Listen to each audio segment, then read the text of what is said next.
doors, hardy plank, and vinyl siding. But our #1 product is always customer satisfaction. Visit us online at reliefwindows.com.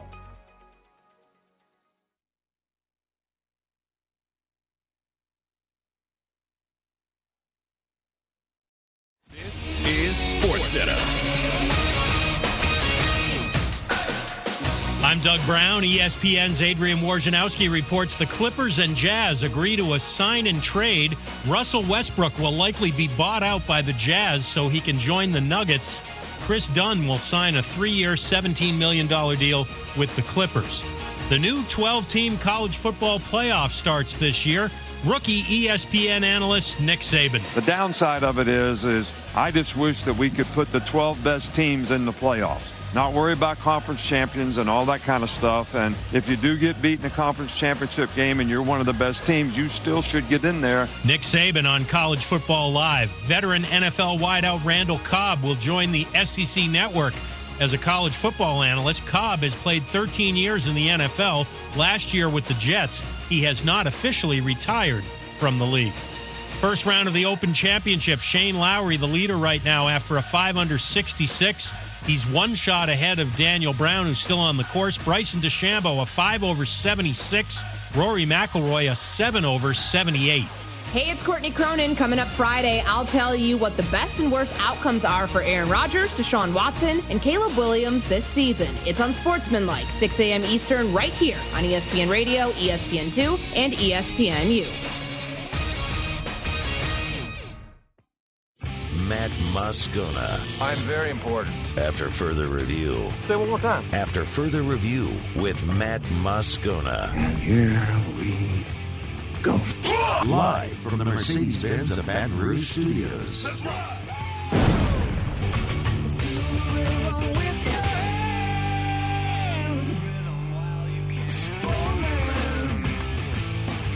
Welcome in. After further review on a Thursday. Musso, kind of in for Moscona? Not really. I'm kind of just here to anchor and toss the things that Matt recorded in Dallas. And that's what we're going to do today. Jordan Kitchens, Paul O'Neill along for the ride. Glad you are as well. As I said, we will continue our coverage from Dallas, Texas, and SEC Football Media Days.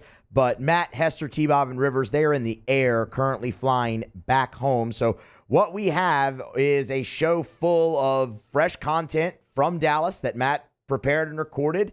And we will play all of it here for you today on After Further Review. Of course, day 4 wrapping up currently over there in the Big D. And you had Arkansas leading off the day, Texas A&M, Kentucky, Auburn, all taking center stage. We have something from each of those teams that we'll get to. We also have a couple different looks at the conference as a whole that we will get to. And earlier this week, look, it was really busy. We didn't really have a chance to totally dive into Oklahoma, so we'll get you a look at Oklahoma. Same thing with Ole Miss. Didn't have a chance to totally dive in to the Rebels. They were part of LSU Day. And, I mean, look, obviously we're going to focus heavily on LSU. So we'll get you a look back at Ole Miss as well. If there's time mixed in, I've done my very best to ration this out time-wise. Math is not a strength of mine, but we'll see how it did. This is probably the 4th or 5th year we've done this format for the show on this day, maybe more than that, honestly, and we always end up crunched, but we'll see. If there's time left, there's plenty of local stuff to get to. Obviously, DJ Pickett committing to LSU. You have Jabari Antoine getting set to announce his commitment on Saturday, so there's plenty of stuff we can get to in the meantime. For now, that's how it's going to roll here on Thursday's AFR. Shout out to Parish Construction, Rev Business, and Relief Windows. They continue to bring you coverage of SEC Football Media Days. Our coverage, I should say, of SEC Football Media Days. Right now, we're going to grab a break early. We're going to come back on the other side. We're going to dive right back into it. Matt spoke with our guy, Jake Crain, J-Boy from Crain and Company over at SEC Football Media Days. We will bring you that conversation when we return here on AFR. AFR. Brought to you by Action Industries, proud partner of LSU Athletics. ActionIndinc.com. That's where you find them online. You can find them on LinkedIn as well. And one of the things that I tell you often about Action Industries that I really respect the most is Action Industries, they know who they are as a business. They've been around since 1982. So in 42 years, they've really developed a reputation among the petrochemical and refinery markets. And so when it comes to those contractors, these industrial and commercial contractors, like their safety record is exemplary. The work that they do is exceptional, which is why they thrive on repeat business. Well, you don't keep getting hired for 42 years if you're not doing great work. That's Action Industries. But also they know who they are. There's some giant companies that do these mega projects, and they're not going to bid on a $200 million project. But if you have a 100-man job, that's their sweet spot. They're perfect for that. You need to get to know Action Industries. ActionIndinc.com. There it is, the extra mile, on the border of expected and extraordinary for those willing to go further, like vans customized for work or play, with safety and tech to keep you connected, supported by a 5-star sales, service, and finance team, and backed by the 1-star you know. So go the extra mile. It's never crowded, because so few have what it takes to go there. Mercedes-Benz Vans. I've been doing business with Luba for 25 years. They're dependable, trustworthy. It's just the attention to detail with our clients. Our folks have years and years of experience. They're highly trained professionals, but many companies have that asset. What I'd like to think makes Luba a bit different is that we use those talents in a way that truly is dedicated to serving the needs of the folks who depend on us. There's nothing chill about a hot, sweaty line. Unless you add Mountain Cold Refreshment. Coors Light. Choose chill.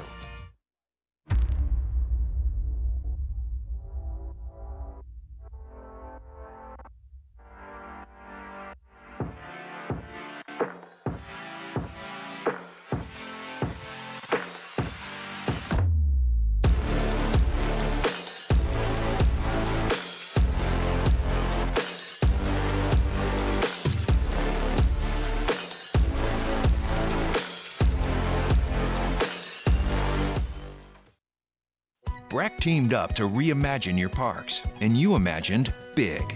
With your help, we went to work, creating 12 beautiful community parks across the parish. A family-sized water park, miles and miles of trails, and parks just for your dogs. There are more places to splash, to explore, to run wild, and even soar. You imagined, we delivered. Gold. Breck, your #1 park system in the nation. Electricity is all around us, and our families depend on it. Every day is sparked by the power of a cold drink or a warm meal, a movie night, and a comforting light at the end of a dark hallway. From sunrise to sunset, playtime to bedtime, our team is ready to take care of your electrical needs, even in the case of an after-hours emergency. The light in your life shines brighter with Mr. Electric. At Relief Windows, we're more than windows. We're windows, doors, hardy plank, and vinyl siding. But our #1 product is always customer satisfaction. Visit us.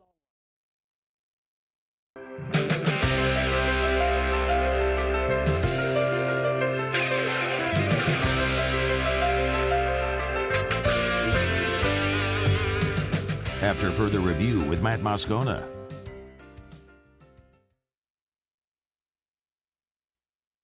We continue from Radio Row, SEC Football Media Days. It's our side piece. Yeah. J-Boy, Jake Crain. Always appreciate whenever we can't get anybody else that you come on. Dude, Appreciate of that so course. much. Look, you wake up, you see me, you ask me to leave. It's just one of those situations.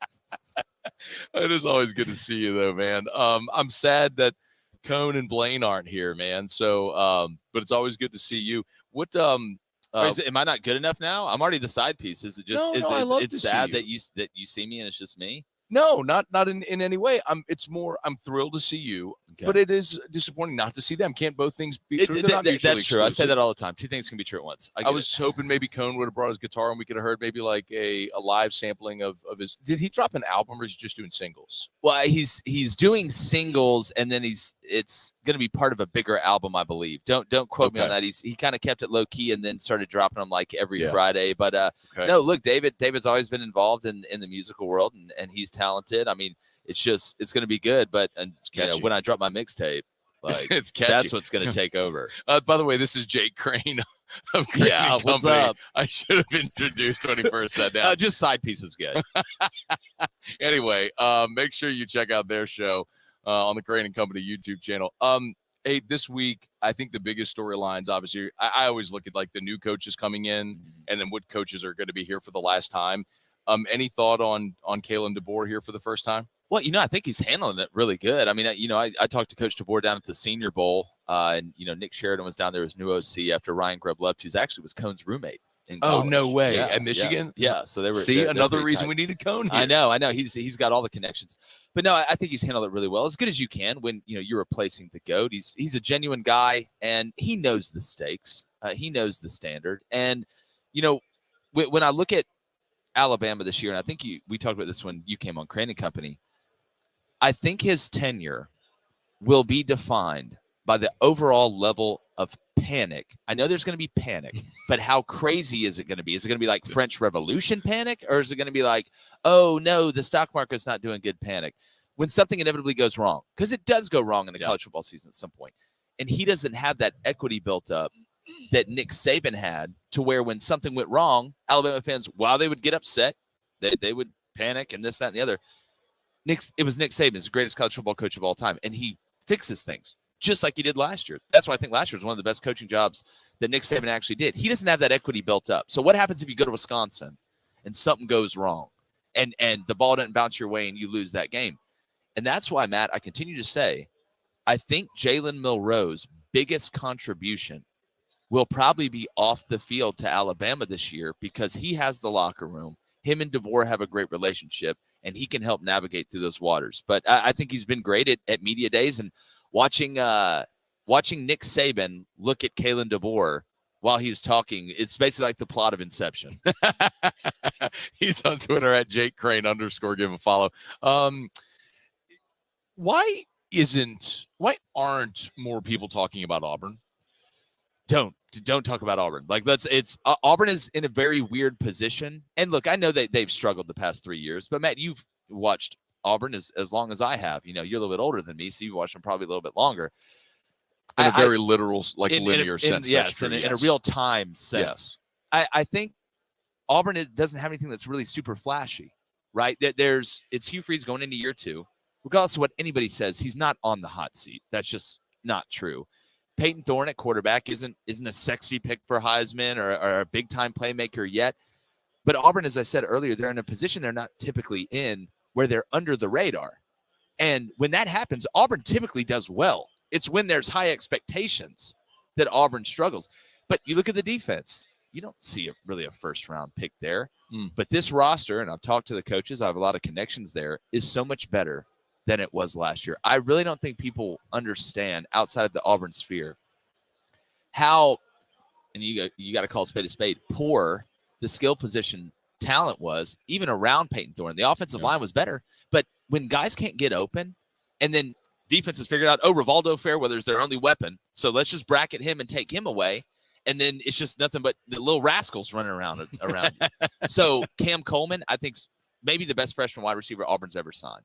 Talked to Jim Nagy, talked to everybody. He was awesome. The place he made incredible. in the spring game was like, okay, that's real. Yeah, like, Robert Lewis from Georgia State is an underrated wide receiver. Lambert Smith from Penn State, I don't think he's elite at anything, but he's good at everything, and that'll work. So he has more weapons. You look at the schedule, I think 8-4 is very gettable this year for Auburn. Very gettable. Hugh Freeze is such a good coach. I kind of gave them a Freeze bump last year. I was surprised to see 6-6. So 8-4 would be interesting to see who they take down. Jake Crain's with us here. Who's here for the last time this year, coach-wise? Man, I think it's Sam Pittman. Just one? I'm telling you, Florida's interesting to me. Okay. I think they're more interesting than what – that Miami game is massive. We all know that. I said that game's worth 3 years, I think, for each program, to be honest with you. Now, Miami not as much as Florida, but with all this talk about how bad Florida's going to be, if Miami goes up there and loses with Cam Ward at quarterback, in the time and tenure where Mario Cristobal is, you're going to start to see that panic at Miami really set in. And when I look at Florida's team, that's in Gainesville, by the way. Yeah, it's in Gainesville. So that team and that roster at Florida, it's not awful. Everybody acts like Florida's this awful terrible. They may have the best D-line in the SEC, and so it's the schedule, though, right? It's the schedule. But the question is, if you go 7-5, it has to be the right 7-5, which is going to be tough to go 7-5 in that schedule. You play Miami. Find me. Here it is. Find me 7 wins. All right, let's go for the easiest ones first, right? Obviously, Samford. You hope you're able to win that one. I think at Mississippi State is going to be very winnable this year with their roster, even though I like Levy a lot. The Florida State game to me is interesting, Matt, because I don't trust DJU to be able to throw the ball. And if Florida's as good as I think they are on the front 7, I think they'll be able to stop the run and make them throw. That's in Tallahassee, though. Yeah, it is in Tallahassee. You got A&M at home. I think that's a winnable game for them. So that gives you what? What am I at, 3? Are you counting Florida State? No, I'm not counting Florida State. So 3. it gives you 3. UCF at home. I think you should win that game, even though I think KJ Jefferson fits in like Sherman Klump in a Golden Corral at UCF and Gus Malzahn's offense. I think Florida is probably going to beat Miami, Matt. I really think they're going to beat Miami. Then Kentucky at home is gettable. LSU at home, you got a chance, right? Just don't throw a shoe. And outside of that, but here's the biggest question: if you're Billy Napier and you go 6-6, and if Florida's like, you know what, we're going to fire you. At what point does DJ Lagway come into the calculation? Like, oh no, if we fire Billy Napier, DJ Lagway may transfer. Not enough people are talking about. Look at Lenore Sellers in South Carolina and Shane Beamer. What if Lenore Sellers balls out? They go 5-7, and all of a sudden you're like, oh no, Carson Beck just graduated. Well, now Lenore Sellers probably going to transfer to Georgia or something like that if Shane Beamer gets fired. So I'm wondering where in the calculus that falls. Do you really think coaching decisions are going to be made based on recruits? Always are. I don't know, man. Always are. I mean, it comes in different forms, but look, it's Sam. If I had to pick one though, like the most likely, and I hate it, and you've talked to Sam Pittman, he's a great dude. Yeah. He's a great guy, but guess what? You can be the greatest guy in the world. You can walk old ladies across the street. You can go adopt a rescue dog at the Humane Society, but if you're not winning games, you're fired. And then if you're winning games, you can, be hooking up with somebody on the training staff and crash a motorcycle, and as long as you're winning. No, that got him fired. No, but it was starting to go downhill a little bit for Bobby at that point. But if you're winning, you can get away with a lot more. So I hate it for Sam, but how weird is it that Arkansas is bad at what Sam Pittman is best at? I know. That's the weirdest thing to me. I just don't think they're interesting enough to keep talking about them. But I do want to point out November for Florida. Like, say that out. Say November out loud. Oh, no, yeah. Oh, on my birthday, you get Georgia. Congrats. It's like getting hit with a baseball bat. Georgia at home, loss. At Texas, loss. LSU at home, I'll give you 50-50 on that one. Ole Miss at home, I'd go Ole Miss 65-35 in that one. At Florida State, rivalry game on the road. You got to pick Florida State right now. But again, I'm telling you, DJU's got a lot of Joe Milton in him. He just has a weaker arm and he's a better runner. That's what I keep trying to tell everybody. So again, like, what's the number for Florida? Because guess what? That schedule doesn't get any easier next year. It's the same schedule. It's the same schedule. Everything's reversed. Yeah. So you're going to bring in a guy. You're going to gut the roster after you fire your coach because that's what's going to happen. And then you're going to send the new guy in just straight, hey, just get off the boat, run on the beach. There's a machine gun. Good night. Whew. I don't know, man. They're in a tough situation. They finish on a 5-game losing streak. He's gone. Oh, yeah. If you lose 5 in a row, but like, again, it's just, what happens? They beat Miami, beat Samford, beat A&M, possibly could beat Mississippi State, and then UCF. They could start 5-0 and then lose every game outside of that, other than Kentucky. Before you go, I'd be remiss if I didn't just get a thought on Brian Kelly, year 3, LSU. What are your thoughts on this team? Very interesting. I think they're going to be more balanced, which is going to make them a better football team. I think Blake Baker is a hell of a coach. I really think he is. And getting Bo Davis, I mean, that's just icing on the cake. Yeah. I think he's going to add that toughness that LSU needs. It's just, Matt, how are we at the point where we're asking, can LSU stop anybody on defense? Like, what has happened? Like, speaking of inception, it's like a dream within a dream within a dream. LSU and Ole Miss traded places. That's what they did, in my opinion. Ole Miss used to track meet, can't stop anybody. So I think this team won't be as good on offense. They'll be good on offense. I like Nussmeier a lot. You got that offensive line, you're going to be good on offense. I agree. But I think the defense will be better, which makes you more balanced, which I think makes LSU more dangerous. Brian's BK said it was his deepest team, and I believe him. Are they a 9-win team, a 10-win team? I think they're a 9-win team. Where do you think the 3 losses are? Let me. Can you pull up the schedule real quick? I can go into my computer brain, but I don't want to miss any of the homes and away. Well, of course, open up against USC. Yep, which I think that's a win. In Vegas. All right, so let's go USC. That's a win to me. Nicholls State, that's a win to me. South Carolina, that's a win to me. UCLA, that's a win to me. South Alabama, that's a win to me. You start 5-0. You go into an 5-0. go into an open date, and then you play Ole Miss. Let's just for what's in gigs, say you lose to Ole Miss. Okay. All right, you beat Arkansas. That's 6-1. At A&M, let's say you drop that one 6-2. I think there's a good chance LSU beats Alabama at home. So I'm going to give them that one 7-2 to even out with Ole Miss. At Florida, I mean that's tough. So Vandy would get you in that scenario, to 8. Then I think you beat Oklahoma. That's 9. So that would be the 9-3. So you'd say Ole Miss. I'd say Ole Miss, A&M, Florida or Bama, right there. Ole Miss, A&M, Florida or Bama.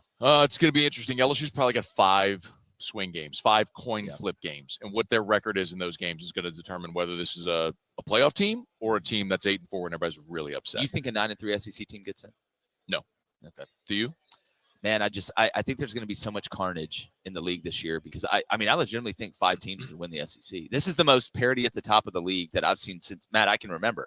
I mean, think about it. Bama could win it. Texas could win it. Georgia could win it. I think Ole Miss from Missouri could win it. And there's always that one sneaky team that we're not talking about. That is it Tennessee? Does Auburn step up and figure it out? Does LSU put it together and get to 9 or 10? I'm just wondering, man, because a 9-3 team could get in the SEC championship game this year. And if you win it, I'm telling you, there's going to be so much carnage in this. I mean, you look at all the schedules, it's great. I love that. I would rather it be that way than to come in here and say, you know what, Georgia, it's going to be Georgia and Bama. It's going to be Georgia and Bama. Who's going to be playing for the Flint, Michigan Mega Bowl?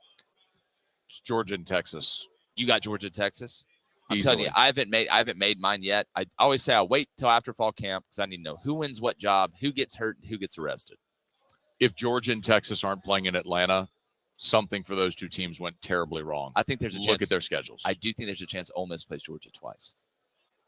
They could play them in the playoff, but not in the SEC championship. I think there's a chance they could play in the regular season in the SEC championship.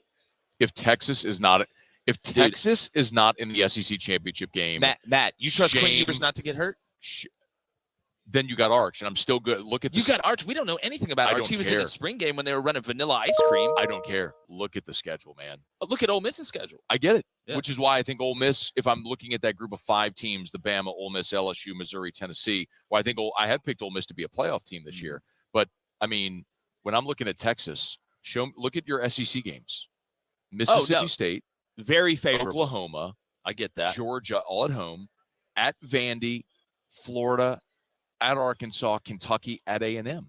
And again, Texas. You got to play Georgia. You get them at home. I completely agree with you. Texas is a top 3 team going into the SEC this year. That's not debatable to me. What I'm wondering though, and what I've said this about Oklahoma as well, even though Oklahoma and Texas are in different places. Even with this schedule, right? You do get Mississippi State at home. That Oklahoma game, neutral site. That Georgia game. I mean, who knows what's going to happen? Where is the landmine on here that's going to get them? That's the thing. That game at A&M in the end, especially with what happened with the baseball, I actually like A&M right now going into that game in College Station. But they do not play back-to-back road conference games at any point. They don't go on the road back-to-back weeks at any point. What a coincidence. Right. No, this is a path for Texas this year paved in gold. Yeah, I think most people will pick Texas. I got to see them go through the grinder first. Because, again, they almost lost to Houston and TCU last year. People forget that. So we'll see. And Alabama almost lost to South Florida. They did. Well, they had a lacrosse player quarterback. How about that? And now he's a receiver. And the Alabama coach needed a miracle in the Apple Cup to get by Washington State. I mean, look, college football's hard. Yeah. It's Alabama converted a 4th and goal from the 31 to beat Auburn. Thank you. Believe me, I wake up in the middle of the night every night thinking about it. Jake Crain, at Jake Crain _ our guy Jay Boy, our side piece. Thank you. Hey, anytime. Call me when you need me.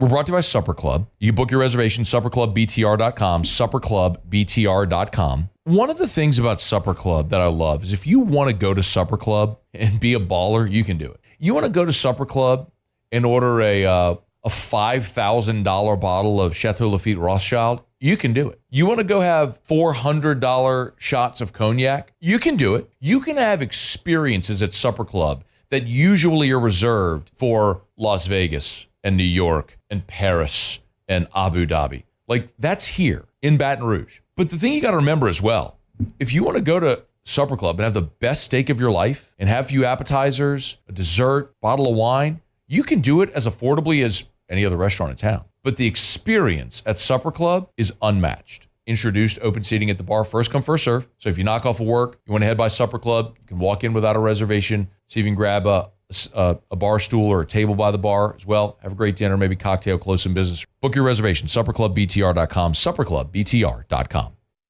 All right, continuing coverage of SEC football media days here on AFR. We're going to grab a break. Come back on the other side. Texas A&M took the stage. First-year coach Mike Elko will bring you match chat with Billy Liucci of Texags next on AFR.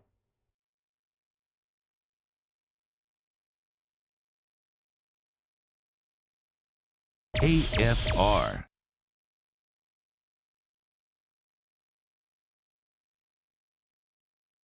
Hey, look, I always encourage you to go follow Clegs on Facebook. They do a great job of updating their content there regularly, so when they get a new shipment of flowers or plants, they generally will post them there. If there's a new product they get, I'll tell you, we had Drew's birthday party this past Saturday, and of course, it's a swim party, it's outdoors.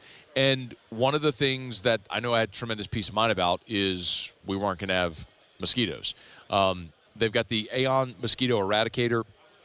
You've heard me talk about it for years. It's like the size of a track baton. You take the top off, fill it with water, shake it up, hang it on your property line. Boom, you're done with mosquitoes 90 days at a time. It's over at Clegg's Nursery. So get them by and say, hey, what's the mosquito thing that Moscona always talks about? You'll find it at any location of Clegg's Nursery.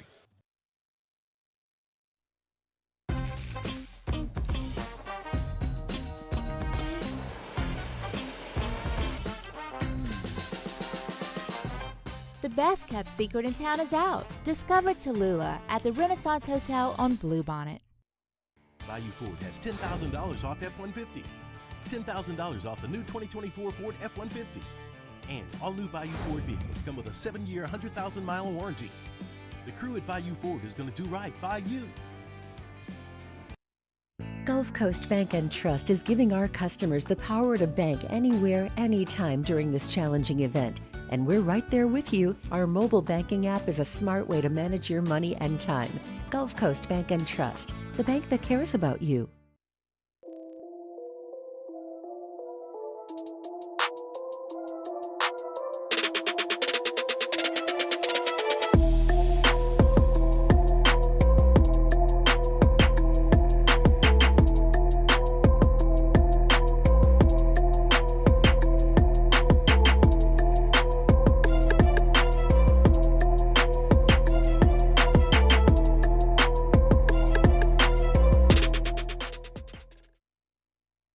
Senior Living Community in Mandeville, Louisiana is a beautiful, vibrant apartment community geared toward seniors.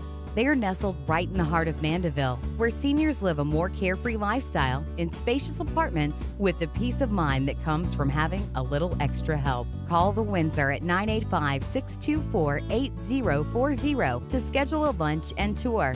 Come see how the Windsor can be your passport to peace of mind. I've been doing business with Luba for 25 years. They're dependable, trustworthy. It's just the attention to detail with our clients. Our folks have years and years of experience. They're highly trained professionals, but many companies have that asset. What I'd like to think makes Luba a bit different is that we use those talents in a way that truly is dedicated to serving the needs of the folks who depend on us.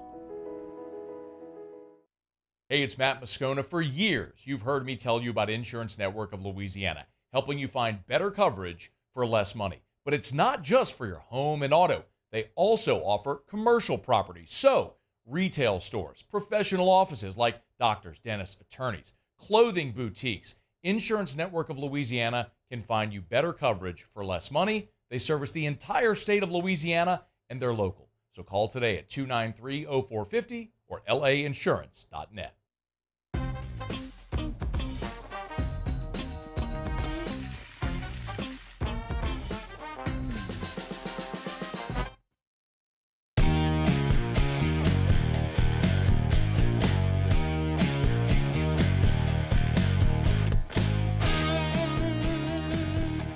After further review with Matt Moscona.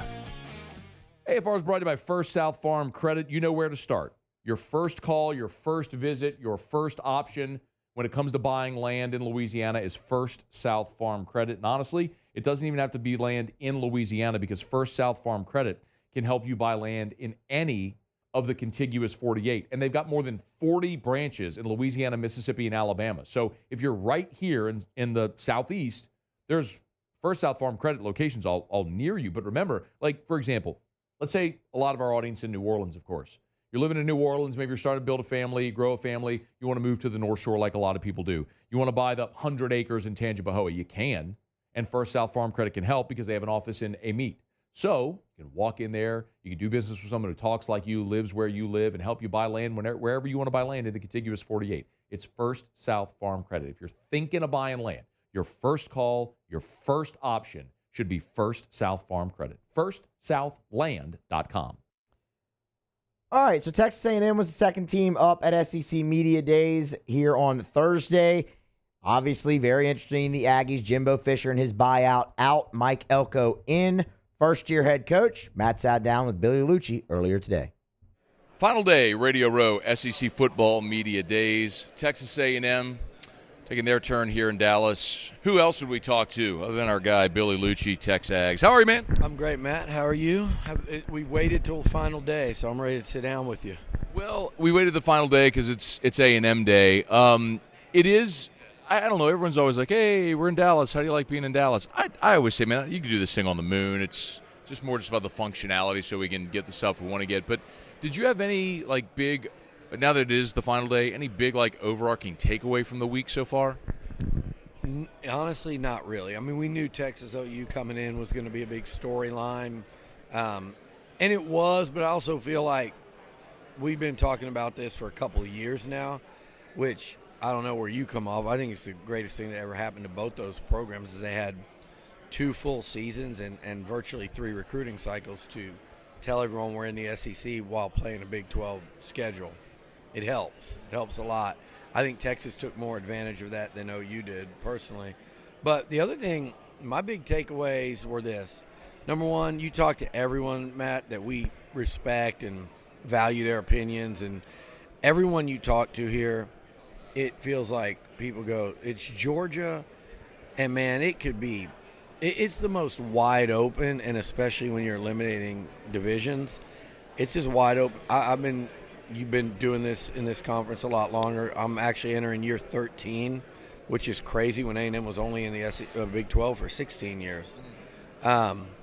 Yeah, it's wild. It really almost is as long as they've been in the Big 12. But this is the most wide open that I think I've seen the race. And I think, there's Georgia, there's Bama, Texas is a ton of talent. But, I mean, you look at LSU or Ole Miss, right? They seem poised.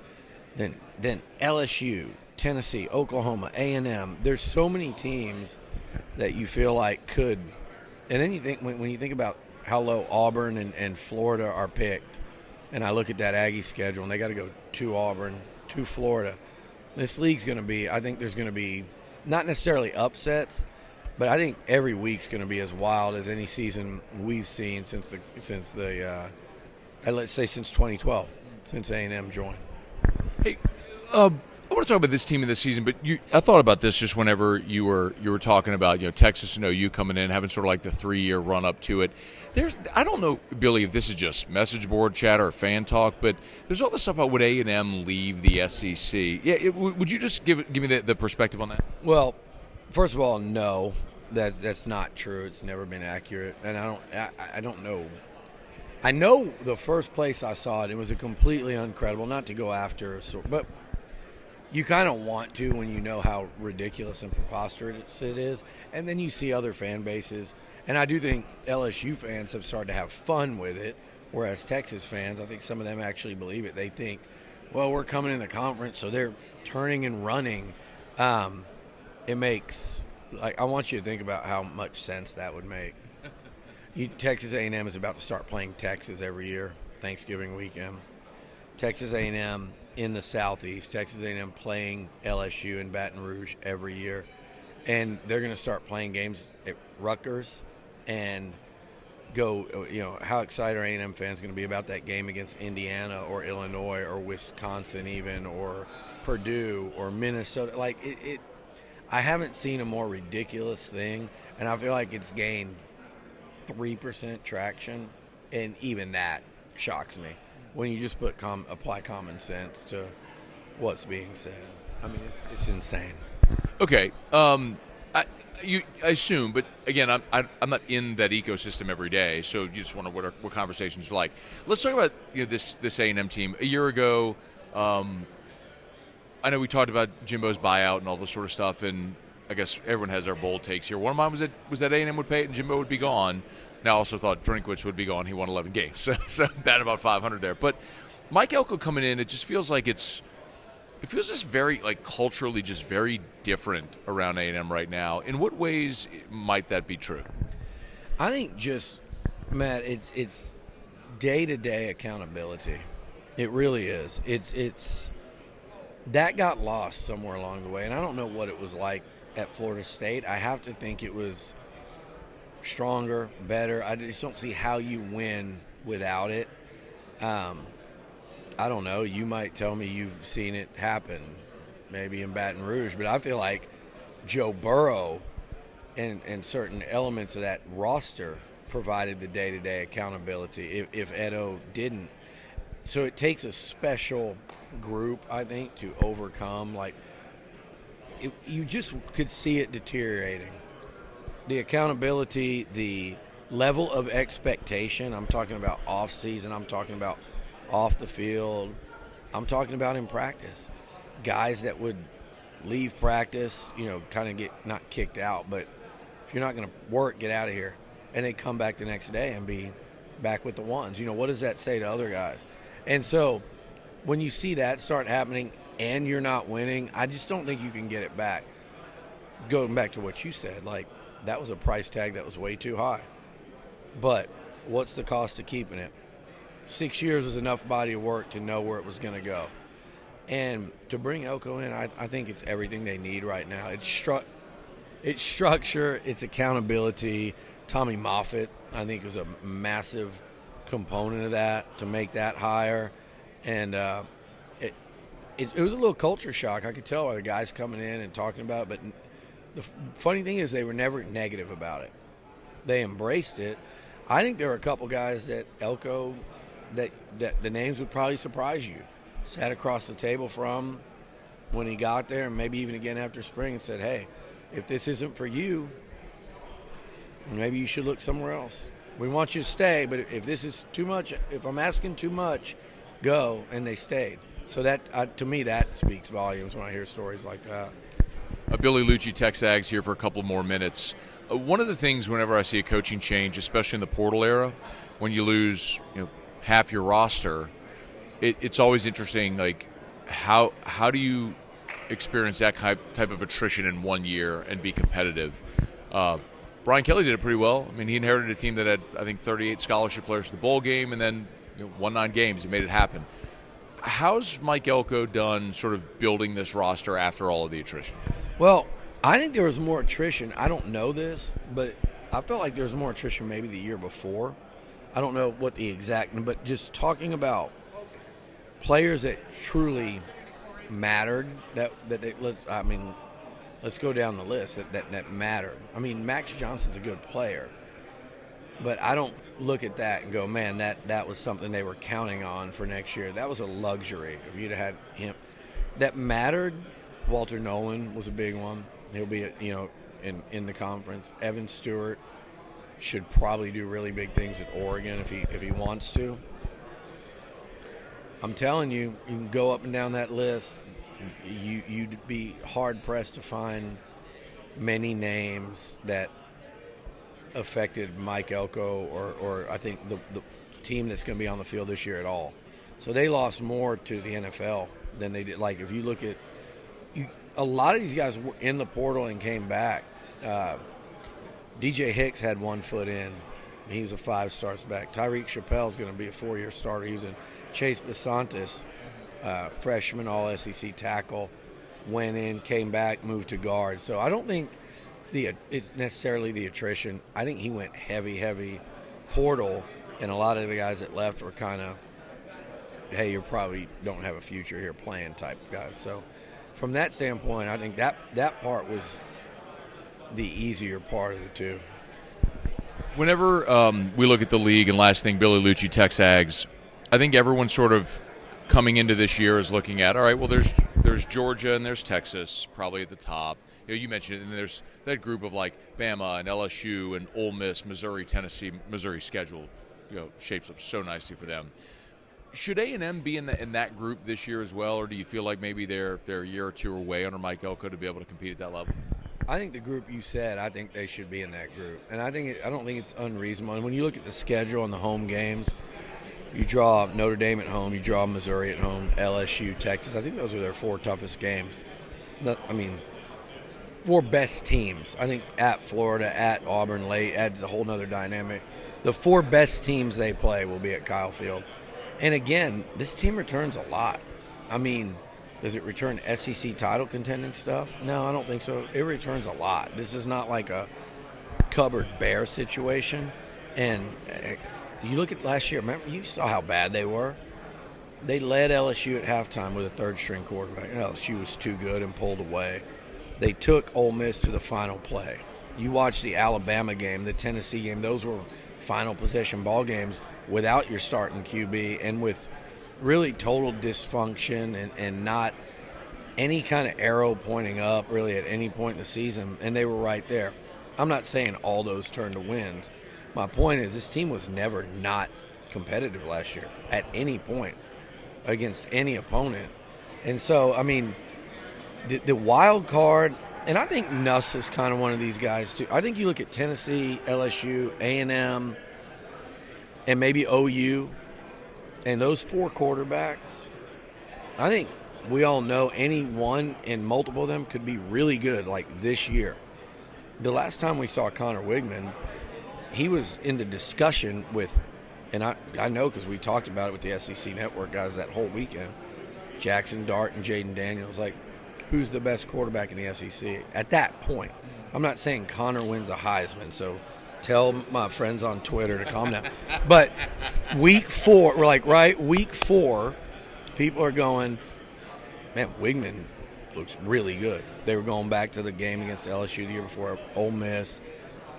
Had he not gotten hurt and finished the year, I think the conversation right now about A&M football sounds significantly different because I think you're returning a guy that people would say is an all-SEC contender.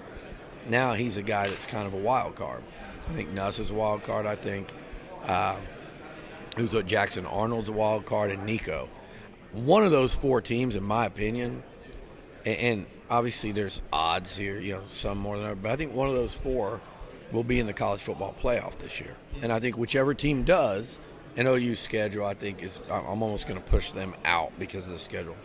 But whichever team does, I think it's going to be the best quarterback of those 4. And by the way, one guy I forgot, and I know you guys are excited about him, Jordan Gilbert. I think he would have had a real chance to start this year. I love what they got at safety with Bryce Anderson. And here's a name to remember if you're not familiar, Dalton Brooks. I think it's going to be a great safety for A&M and Mike Elko's system. But Jordan Gilbert, with the way Elko plays a nickel, those 3 guys, they would have found a way for all 3 of them to start. So, Billy Liucci, Tex Ags. You'll go get after him on Twitter. I know you will. Let's go. What's that? It's fun. That's Matt's conversation with Billy Liucci, of course, of Tex Ags. LSU will get their first swing at the Mike Elko-led Aggies this October in College Station and Kyle Field. Right now, we're going to grab a break. We will come back on the other side, close out hour number 1 of AFR. Again, continuing coverage of SEC Media Days brought to you by Parish Construction and Roofing, Rev Business, and Relief Windows. Hour number 1 closes next. AFR. Get Gordon and get it done. Gordon McKernan Injury Attorneys. If you've been injured and it's not your fault, do what injured people in Louisiana have done for more than 30 years. Call Gordon McKernan Injury Attorneys. 888-8888. It's all 8s. 888-8888. I don't even need to give you the area code because no matter where you are in the state, it doesn't matter. Just dial 888-8888 for Gordon McKernan Injury Attorneys. Gordon does an awesome job, man. He's a great person. They've been so invested in our communities with all the charitable and service work that they do. They give back into the communities that they represent. no matter what time of year. If it's the bike giveaway for kids around Christmas time, if it's the laptop giveaway around back to school time, if it's the charitable work they do during October for Breast Cancer Awareness Month, they're always involved in the community. We tell you all the time, of course, about the G team and what Gordon's done with NIL and the opportunities that he's afforded student athletes. Just a great, great community partner. If you've been injured, you need representation, go to getgordon.com. That's getgordon.com. Get Gordon and get it done. At Relief Windows, we're more than windows. We're windows, doors, hardy plank, and vinyl siding. But our number one product is always customer satisfaction. Visit us online at reliefwindows.com. Oh, by the way, we do shutters too. Gulf Coast Bank and Trust is giving our customers the power to bank anywhere, anytime during this challenging event. And we're right there with you. Our mobile banking app is a smart way to manage your money and time. Gulf Coast Bank and Trust, the bank that cares about you. There it is, the extra mile, on the border of expected and extraordinary, for those willing to go further, like vans customized for work or play, with safety and tech to keep you connected, supported by a 5-star sales, service, and finance team, and backed by the 1-star you know. So go the extra mile. It's never crowded, because so few have what it takes to go there. Mercedes-Benz Vans.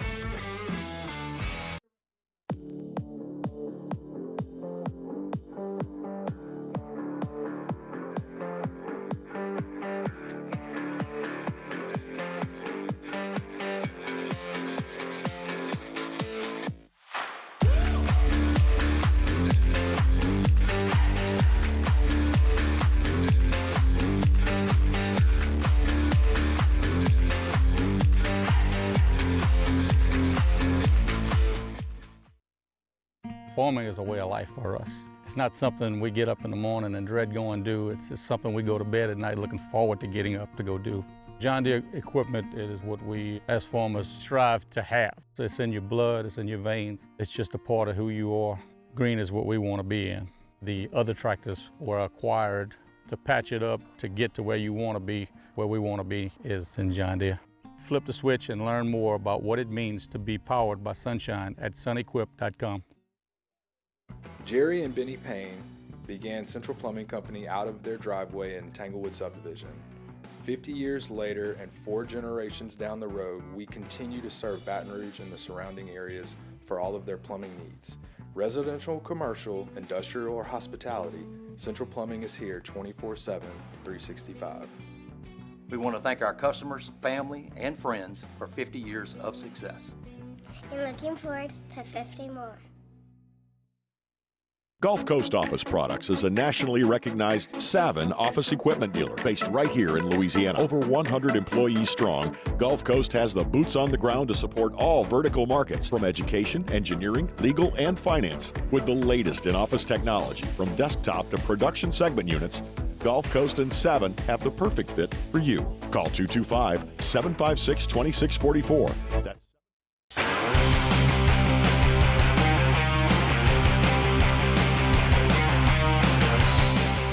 After further review with Matt Moscona. We roll along.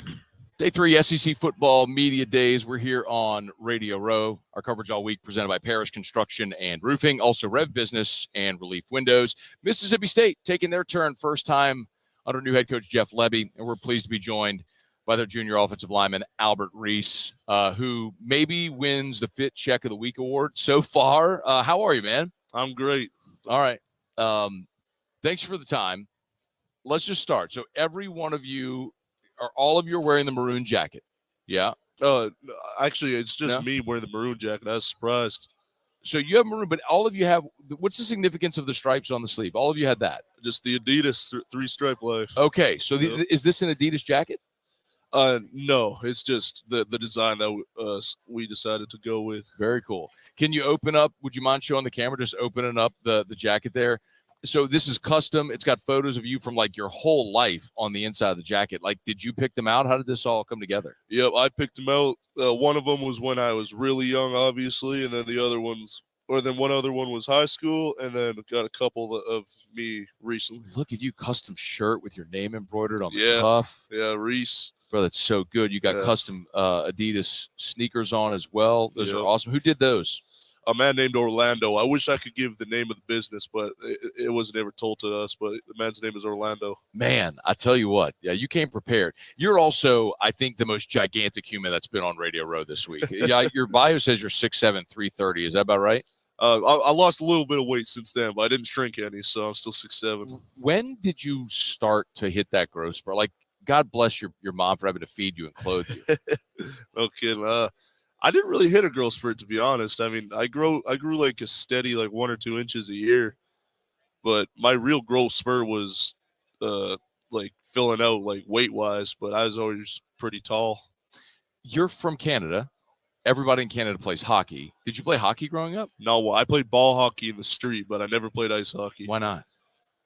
It's really expensive, and just I don't know. I could never really skate and handle a puck. And handle a stick and try to shoot a puck in the net. So there's that. When did you pick up football? When I was 12. In Canada or in the States? In Canada, yeah. I spent the first 17 years of my life in Canada. Yeah. Obviously, your size lends you to be in very, very fit and appropriate for football. What is it, though, I would assume, like sticking with at this point in your career, playing at Mississippi State, looking forward toward the NFL. What do you love about football?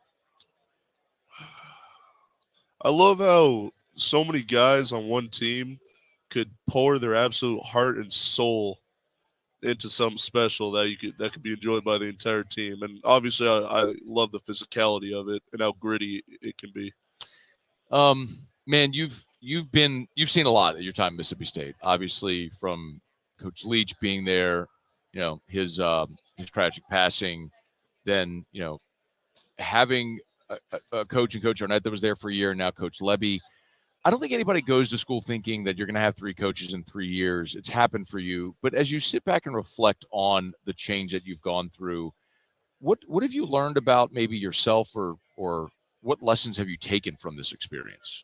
I've learned how to accept change more, and that's kind of been the theme of the day that I've kind of gone through with these interviews is change. I mean, it's inevitable. And, I used to really struggle with going through change, and I still do sometimes, but I've gotten better at it and more comfortable. And, unfortunately, going through so much, you kind of just have to get used to it, which is the theme of life. We're all over Louisiana. So obviously a ton of LSU people listening. LSU and Mississippi State, that's the longest rivalry that LSU's played. LSU's played Mississippi State more than any other team in college football. They're not going to play this year for the first time in like 100 whatever years. Yeah. What from your perspective, what's that like, man? Not seeing LSU on the schedule. I was disappointed. It's definitely a great game every year. They both teams get after each other. So I was disappointed that we won't get to play them again for the foreseeable future. How do you feel about cowbells? I love them. You love them when they're for you? Oh yeah. What if they were against you? I wouldn't want to find out. What game on the schedule are you like? You'll get to go to Arizona State this year, which is a pretty cool trip. You are at Georgia, at Tennessee, obviously at the Egg Bowl in Oxford. What game on the schedule maybe are you circling, looking forward to getting to make that trip the most? Probably that Egg Bowl. Rivalry game, the most anticipated of the year for us. So I gotta say that one. 2 more things for you. I would love a thought on Jeff Lebby. Great offensive mind. We all know that. Super personable. We got to talk to him earlier in the big room. What have been your first impressions? That he cares about his players and not just what they do on Saturdays. He genuinely actually tries to help us through life and prepare us for life after football, whenever that time is, because everybody's got a clock. Yeah. And then Blake Shapen, obviously your job is going to be protecting him, transfer quarterback. I also found it interesting because it's rare that a transfer quarterback comes to media days before ever starting, but obviously it's a huge ode from Coach Lebby to Blake Shapen. What have been your impressions of your new signal caller? I mean, I love playing with him. He gets the plays across to us well. He's obviously a great quarterback. He's done some good things this spring, and I like being able to protect him, and I'm looking forward to playing on Saturdays with him. Mississippi State offensive lineman Albert Reese, good enough to join us. Are you going to rock the cow? Can we look at the cowboy hat real quick? We can. Can you ask him to grab it real quick? Can I get the cowboy hat? Yeah, we're gonna keep the mic on. Yeah, for sure. Let's see how that. There we go. Oh yeah, with the headset mic, it might be a challenge though. Look at that. So you got the state logo embroidered on it. So I think they gave these. There it is. They gave these as gifts to everybody, right? You can just hold the mic up. Yeah. So they gave them as gifts to all the players. They did. It was a little fun room, so got a little photo shoot on the bull and everything. Would it be appropriate for me to ask if I could put it on and take a picture real quick? Absolutely. Right. Look at my guy. Here we go. Look at this. Second time this week I've been able to wear a cowboy hat on Radio Row. Do you own any cowboy hats before this? I do. I actually have like five. I think. I love it. Well, now you got 6, and that's got state embroidered on as well. Hey, man, a pleasure to have you. Thanks for the visit and for taking some time for having some fun. Thank you. Good to meet you. Hail State. Good luck this year. Matt with Mississippi State offensive lineman Albert Reese. I think the actual tally for Matt cowboy hats is probably up to 3 now because he wore Peter Burns' yesterday to close out the show. All right, we're going to close out hour number 1 here momentarily. Come back on the other side. We'll get you caught up on Auburn. They took the stage today, and circle back to Oklahoma, who was on the stage earlier this week. We didn't really dive too much into the Sooners, so we'll get you an extended look there. Top of the hour, Sports Center, and then we'll throw to Matt's interview with Chris Gordy to start hour 2 of AFR. AFR. Brought to you by Parish Restoration. Parish Restoration. I've told you before about Mold Zero Pure Restoration. Now, Parish Restoration, all the same thing. Patented non-toxic dry fog treatment. Parish, Jim Woodworth, who I've told you about for years now. Jim Woodworth merged with my guys Richard Tilley and Ryan Terrio, all under the Parish umbrella. So it's Parish Restoration, patented non-toxic dry fog. It's been actually pretty remarkable to hear some of these stories of people have put out to bid for remediation contracts, and they get the number from Parish Restoration, and they'll call and say, is this number right? And they explain why. I say it often. It is a more cost-effective, more efficient way, and also of remediation, and also because it's a dry fog, you're not cutting sheetrock or pulling out carpet or taking things out of your home or your place of business. They spray the fog, they let it dwell, it dissipates, you're back in free and clear and mold-free. It's Parish Restoration. ParishBuilt.com. Bayou Chrysler Dodge Jeep Ram is taking $20,000 off new 23 Ram 1500 trucks. We're open for business in our beautiful new showroom and taking $20,000 off the powerful Ram truck. All new Bayou vehicles come with a 7-year, 100,000-mile warranty. The crew at Bayou Automotive is going to do right by you. At Relief Windows, we're more than windows. We're windows, doors, hardy plank, and vinyl siding. But our number 1 product is always customer satisfaction. Visit us online at reliefwindows.com.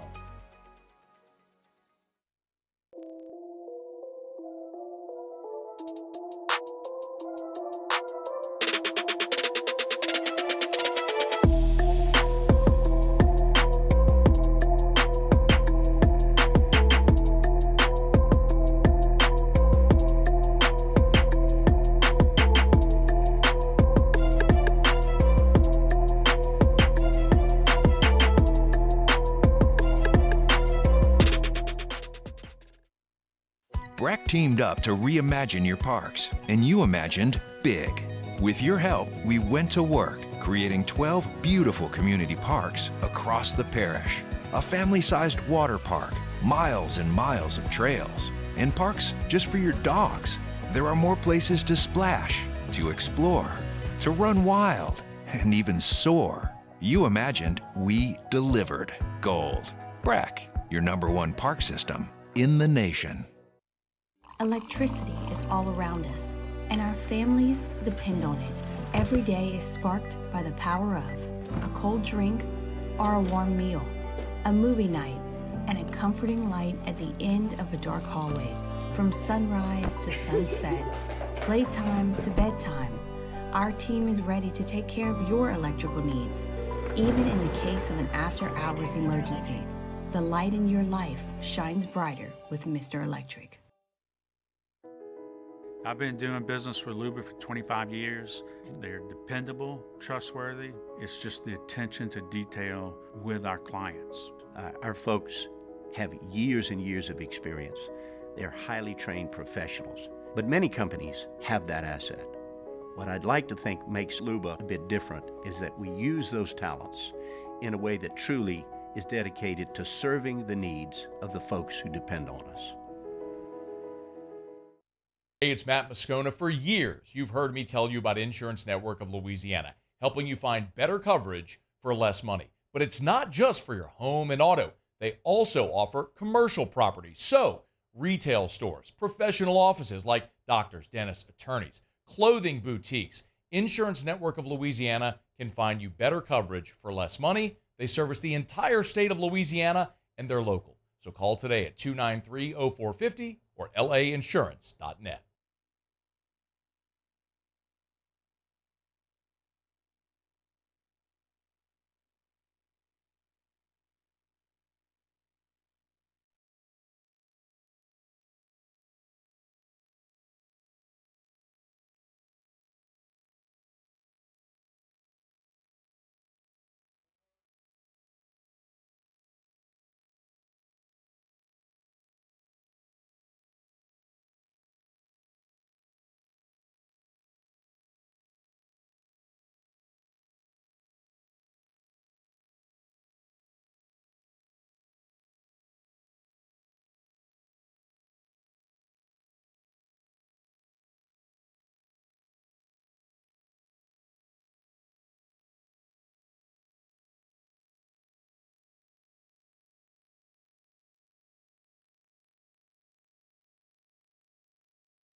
Matt Moscona. I'm very important. After further review. Say it one more time. After further review with Matt Moscona. And here we go. Live from the Mercedes-Benz of Baton Rouge Studios. Let's ride.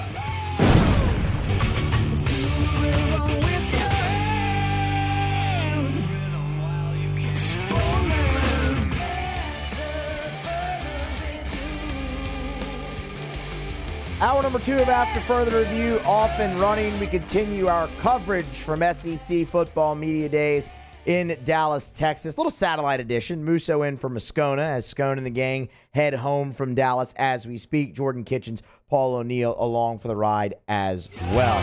We will head back out to Dallas right now. Matt Moscona earlier today got a chance to speak with Chris Gordy, the host of the Locked On SEC podcast. Let's take a closer look at the conference as a whole. Here's Matt's chat with Chris Gordy. Final day, Radio Row, SEC Football Media Days. Pleasure to sit down with our buddy Chris Gordy, Locked On SEC. If you're not subscribed yet, why not? Go do it right now. How are you, dude? What's up, Scone? Good to see you, man. Dynamite job on Shaggy, Angel, per the usual. Yeah, I think me and T-Bob are the two regulars at karaoke every year that just completely, we compete who's going to tear it up the most this year. I didn't see a T-Bob video. Was he there? Oh, yeah. He did. What did he do? Dixieland Delight. Oh, good for him. Yeah. Terrific. I saw the Shaggy video. It's actually uncomfortable how good you are at the Rastafarian Jamaican Shaggy voice. Yeah, I tell people, I've been doing it for like 20 years now, but I tell people when my wife and I on our honeymoon went to Jamaica, and one of the nights at our resort, they had a karaoke night, and she goes, "Please don't." I said, I have to. And I did it, and afterwards, all the Jamaican guys come up, man, very good, man. I said, all right, if I got their blessing, then it was pretty good. Either that or they just wanted good tips, and so they were just pandering to you. Hey, we are here in Dallas. Give me a thought on, and for those who don't know, Chris is based out of Houston. Give me a thought on what stood out here with Texas. What's the big storyline there? Yeah, so what's so cool is our radio station, Houston, Sports Talk 79, we carry the Longhorns and LSU. And, based on if they're playing at the same time, we push one to one of our secondary stations or whatever. But it's funny because it was like, we had a Big 12 team and an SEC team. Now we have two SEC teams. Right. So luckily they don't play each other this year. But with Texas, man, they are coming in like they're, you know what doesn't stink. I mean, the fan base, just talking to a lot of folks around the program. I went out to Austin 2 weeks ago when they had the big celebration with Pitbull and all that. But it's they're coming in very high and mighty. And it makes sense, right? They just, went to the college football playoff.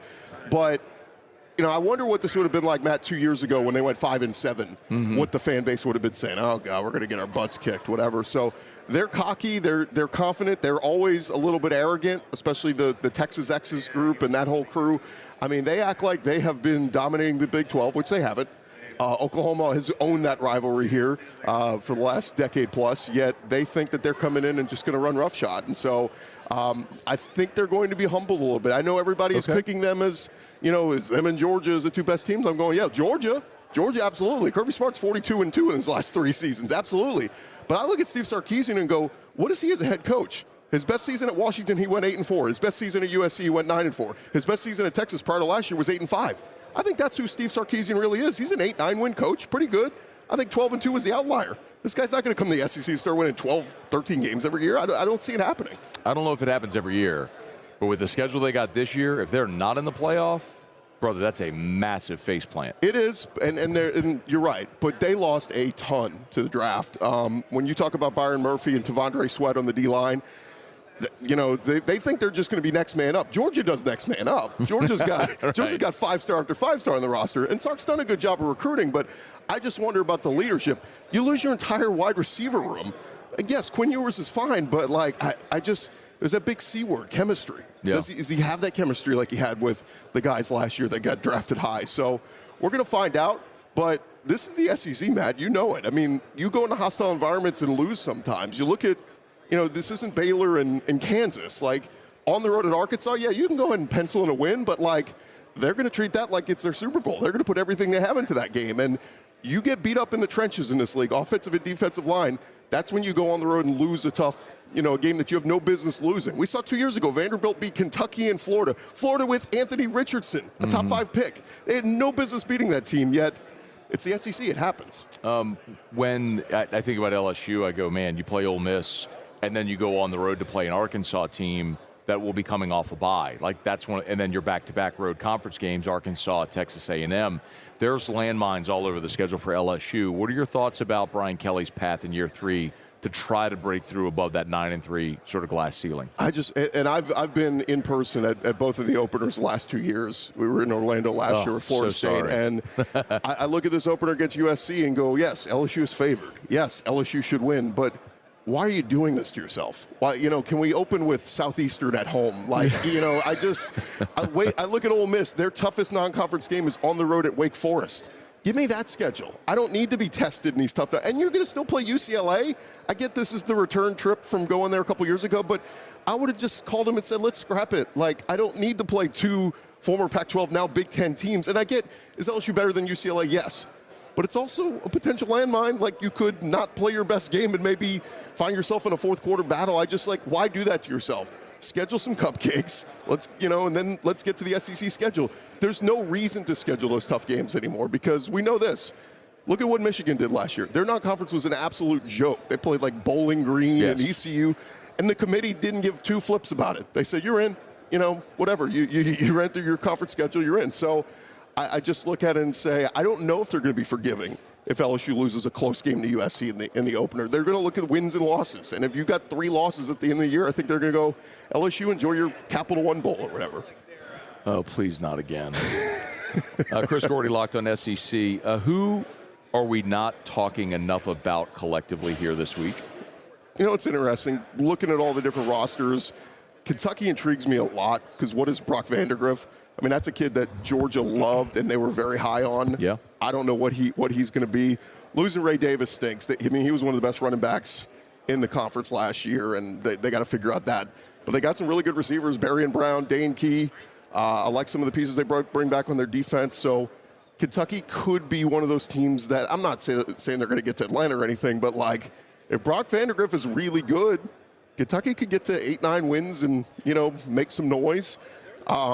The other side, what is Arkansas going to be? Talon Green, we had on our Locked on SEC show a few weeks ago, the transfer from Boise State. He kept telling me how much he loves Bobby Petrino's system, how he showed him plays of Lamar Jackson. And and not to say Taylor Green's going to be Lamar Jackson, but if he has some elements of that and he gets out in space and dual threat, running it and throwing it, he looked pretty damn good in their spring game. And then they bring in the running back from Utah, Jaquindon Jackson. He looks really good. I said this a few weeks ago. I said it's a hot take, but I think Arkansas is in a better spot with Taylor Green and Jaquindon Jackson than they were a year ago with KJ Jefferson and Rocket Sanders. So Arkansas is just that team to keep an eye on. I think they're a little scary just because of the Bobby Petrino element. He still can coach an offense. If Connor Wegman doesn't get hurt last year at A&M, I think A&M probably is playing spoiler a couple times last year. So we'll see. Chris Gordy, Locked On SEC. My quote-unquote bold prediction, I don't know how bold it is. I think Bama loses 3 games in the regular season for the first time since 2010. Am I wrong? I love that. I mean, we got to stop acting like Kalen DeBoer is the next coming of Nick Saban. He's not. I mean, he's a really good coach, but people keep bringing up his record. His track record at, what was it, FCS level? Or throw those out the window. I don't give a damn what he did at that level. What have you done at the FBS level? And he's basically had, a couple years at Fresno State, a couple good years at Washington, and now at Alabama. Like, as a head coach, it's a very small sample size at big boy level. So, look, man, he says he's ready for the challenge. We're going to find out, but the only thing I know is last time Alabama went to Tennessee and LSU, they lost. And that was with Nick Saban on the sidelines. Now they're suddenly going to go to those 2 environments and win with Kalen DeBoer. I don't know. I'm with you. So you want my 2 bold predictions? I was going to ask as many as you want to. As many. I love hot takes, man. Give me hot cakes and hot takes, Gordo. Texas A&M is going to beat Texas in the final week of the season in College Station. Okay. I can see that. That is going to be their Super Bowl. Think about when LSU went there 2 years ago. They had 4 wins on the season. They were going nowhere fast. The season was over. They treated that game like their bowl game, like their Super Bowl. They said, let's get Devon Achane healthy.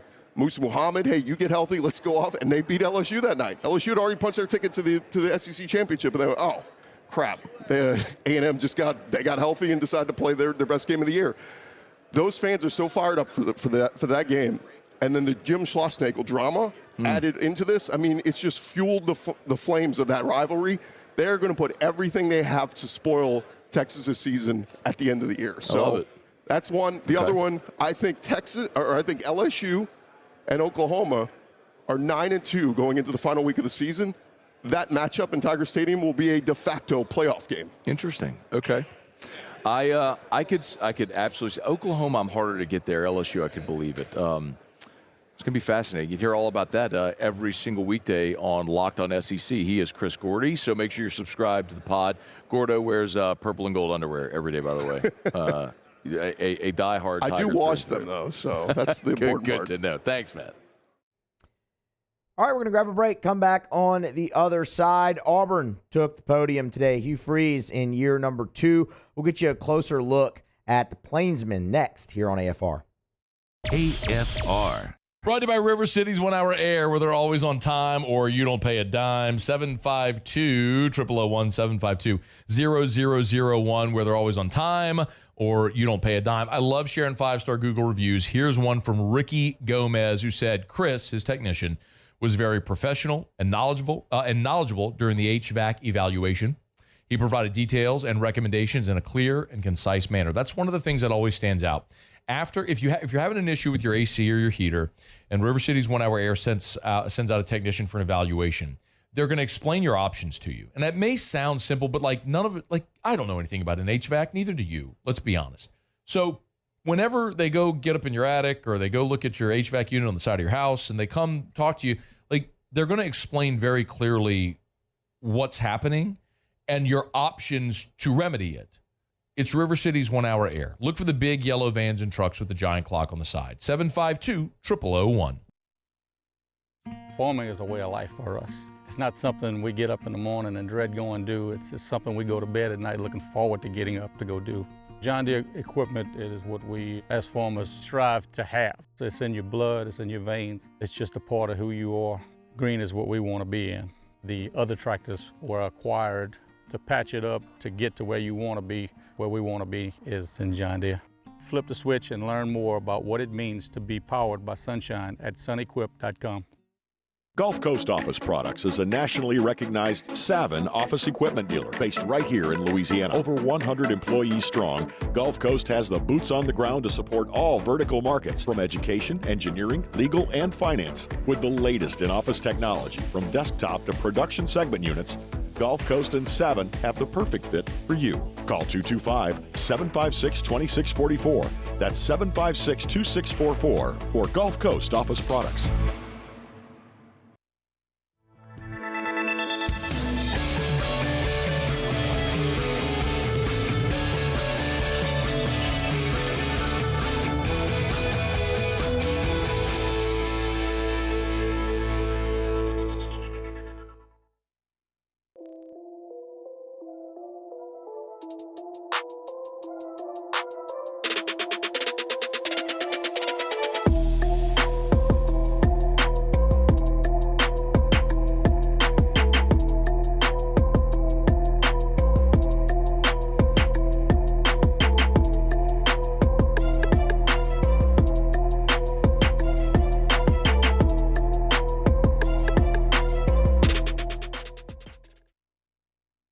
At Relief Windows, we're more than windows. We're windows, doors, hardy plank, and vinyl siding.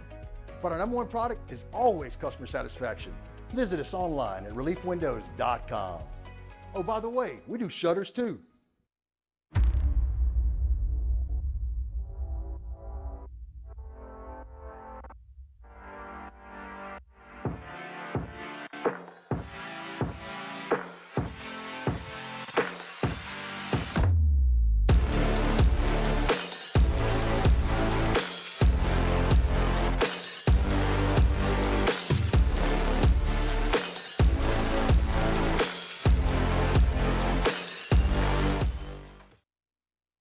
Jerry and Benny Payne began Central Plumbing Company out of their driveway in Tanglewood subdivision.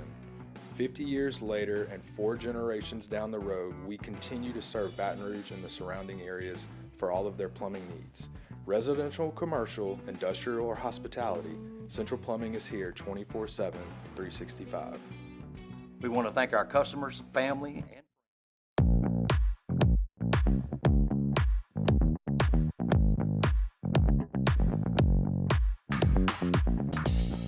After further review with Matt Moscona.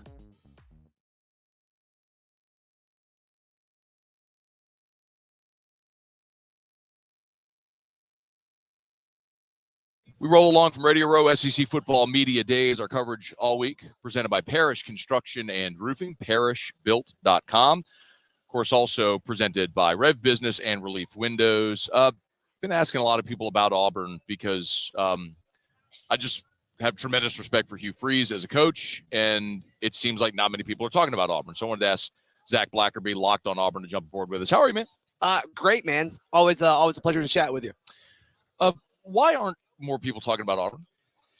Because I don't think they know what to think about Auburn. It's interesting. And Peyton Thorne wasn't great a year ago, but then Hugh Freeze builds around him and gives him a path where it's a little bit easier for him to be productive. So to me, I don't think people know what to think about Auburn. I mean, I talk about Auburn for hours every day, and I don't fully know what to expect this season. Okay.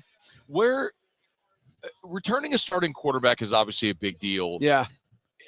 And Hugh Freeze is a great offensive coach. Like, am I missing out? Like, do we still respect Hugh Freeze as one of the best offensive minds in football? Is that an understood thing still? It's just so weird because he took a year off of it.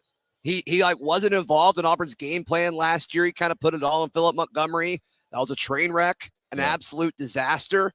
And so now he says, okay, this is my offense. You know, he goes and gets Derek Nix from Ole Miss. They coached together a long time ago at Ole Miss. But this is Hugh Freeze's offense. It's just he said, hey, I wanted to focus so much on recruiting and rebuilding this roster that he wasn't as involved in the offensive game plan. So I think the reason that people have cooled off on that is because we didn't see it a year ago.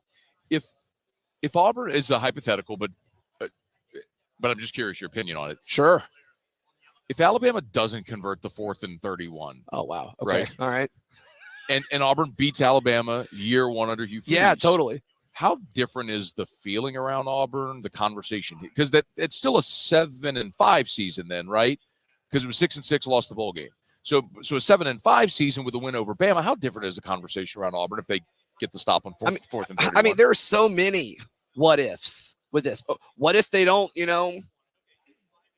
crap themselves against New Mexico State? Yeah. What if they use bracket coverage on, Brock Bowers a year ago? They beat Georgia. I mean, they were so close in so many games. And then obviously the New Mexico State loss is historically bad. He'll have to wear that for the rest of his career. But I mean, I think that's kind of saying like Auburn's roster was really bad last year. And they were close. They were close. And so it kind of makes you think, okay, the schedule's easier for Auburn this year.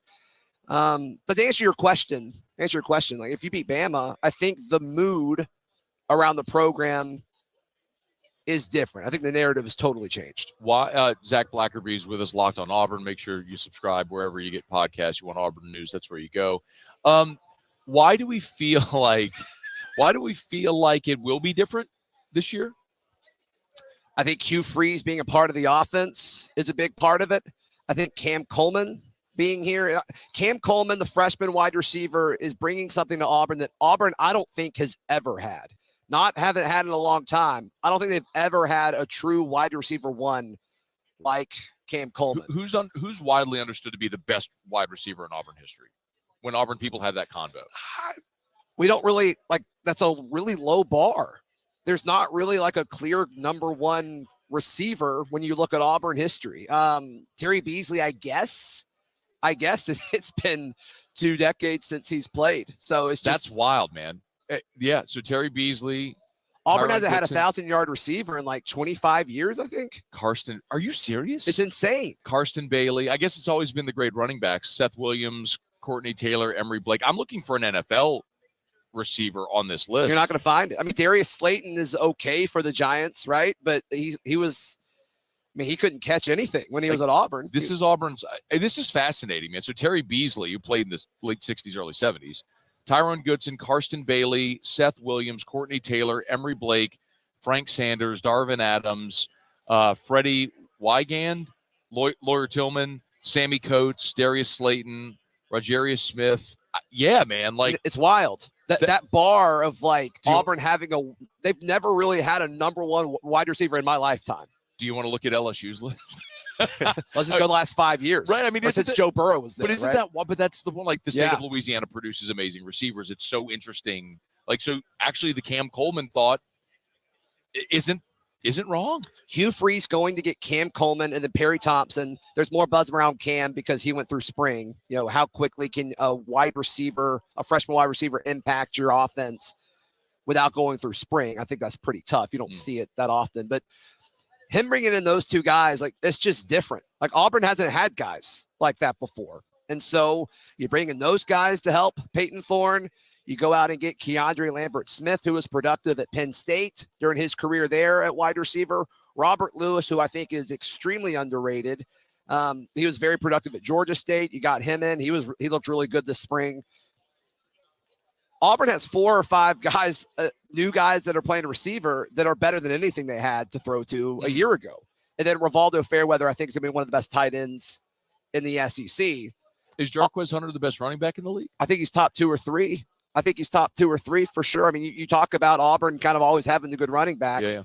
Jarquez Hunter's got a chance to finish top 5 on that list when you talk about I think he's 1,100 yards away or something like that. So, yeah, Jarquez Hunter's up there for sure. And we saw him obviously in Baton Rouge as a freshman and had a really special night.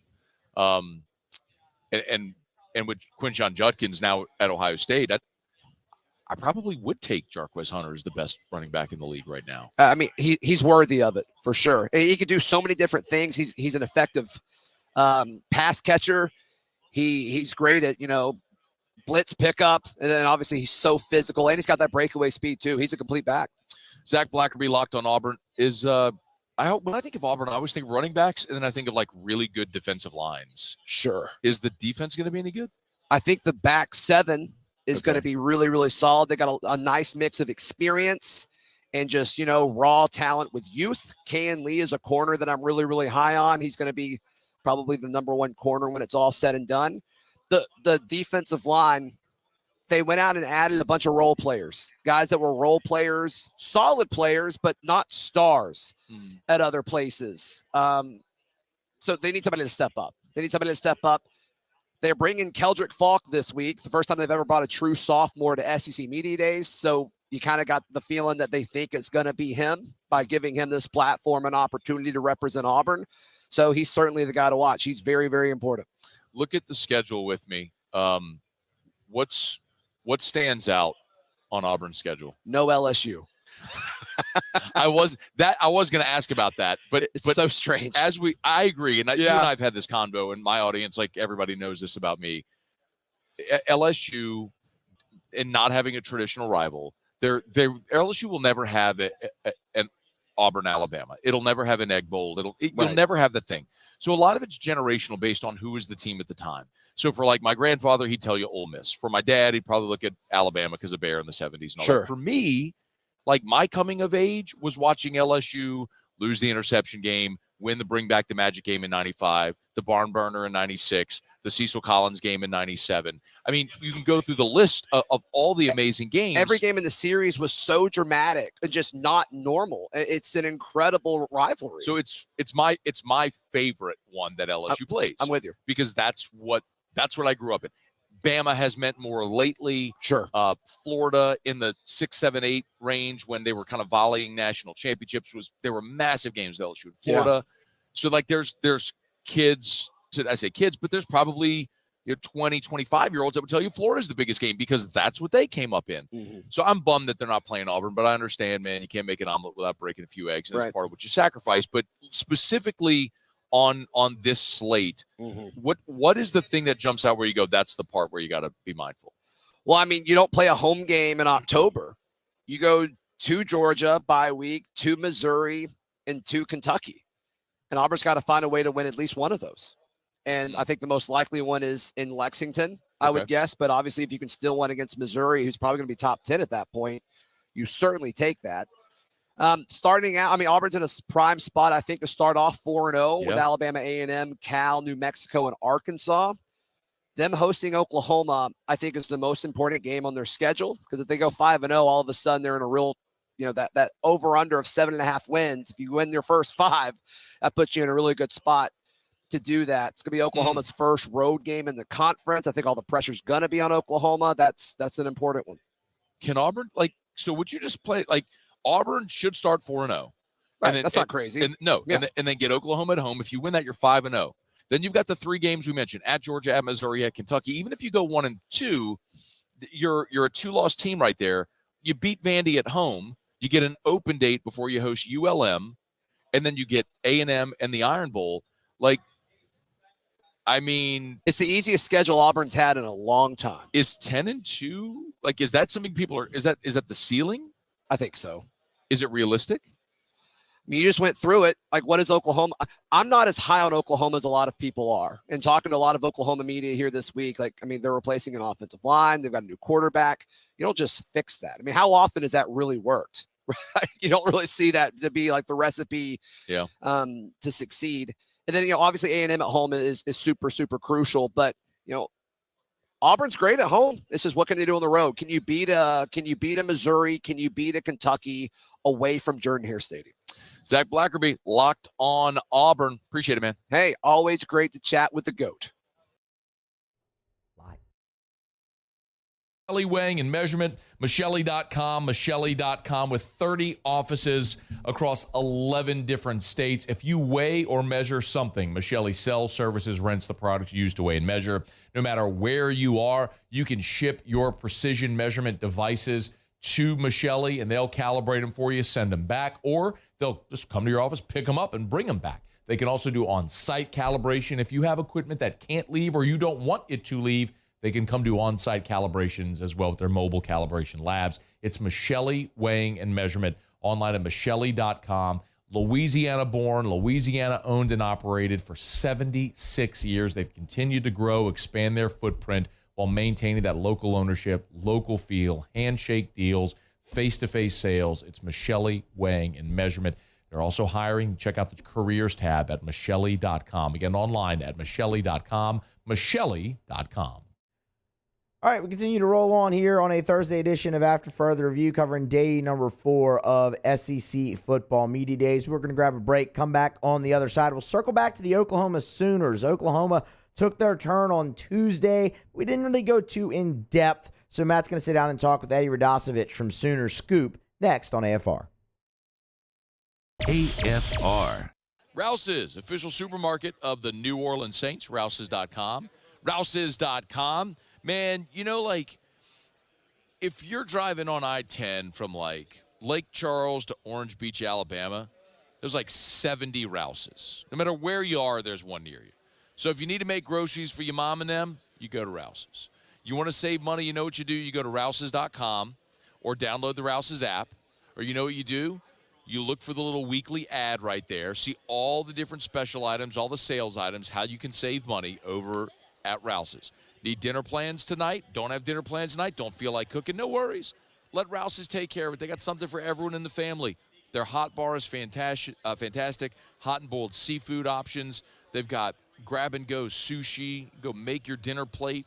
It's Rouse's. Something for everyone there. And, of course, all your adult beverages, everything you need for the entire family. It's Rouse's. This feels like home. Bayou Ford has $10,000 off F-150. $10,000 off the new 2024 Ford F-150.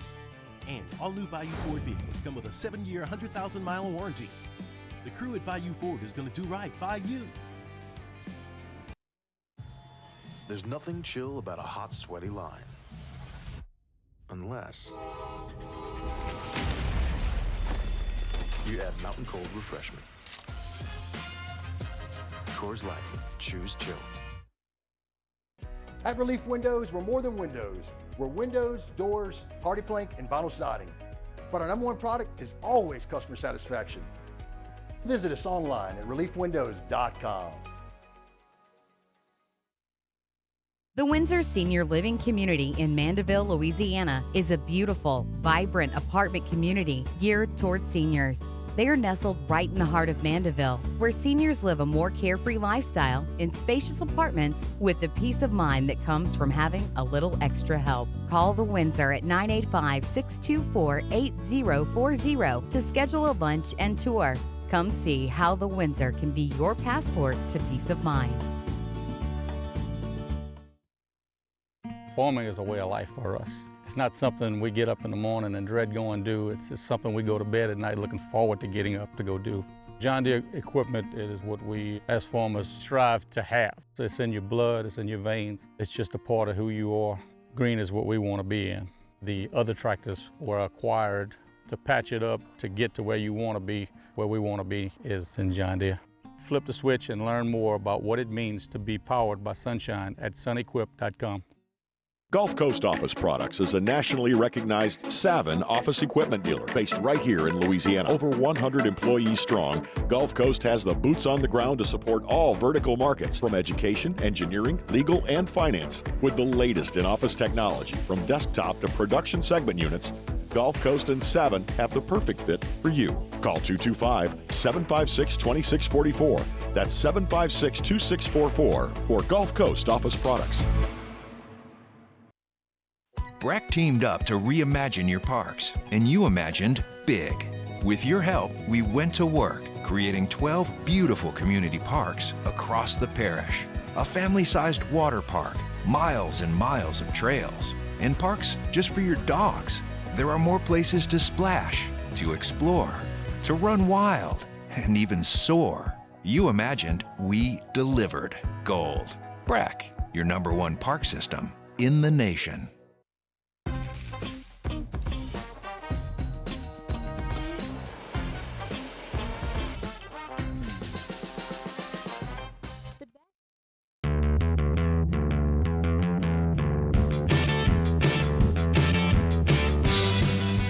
After further review with Matt Moscona.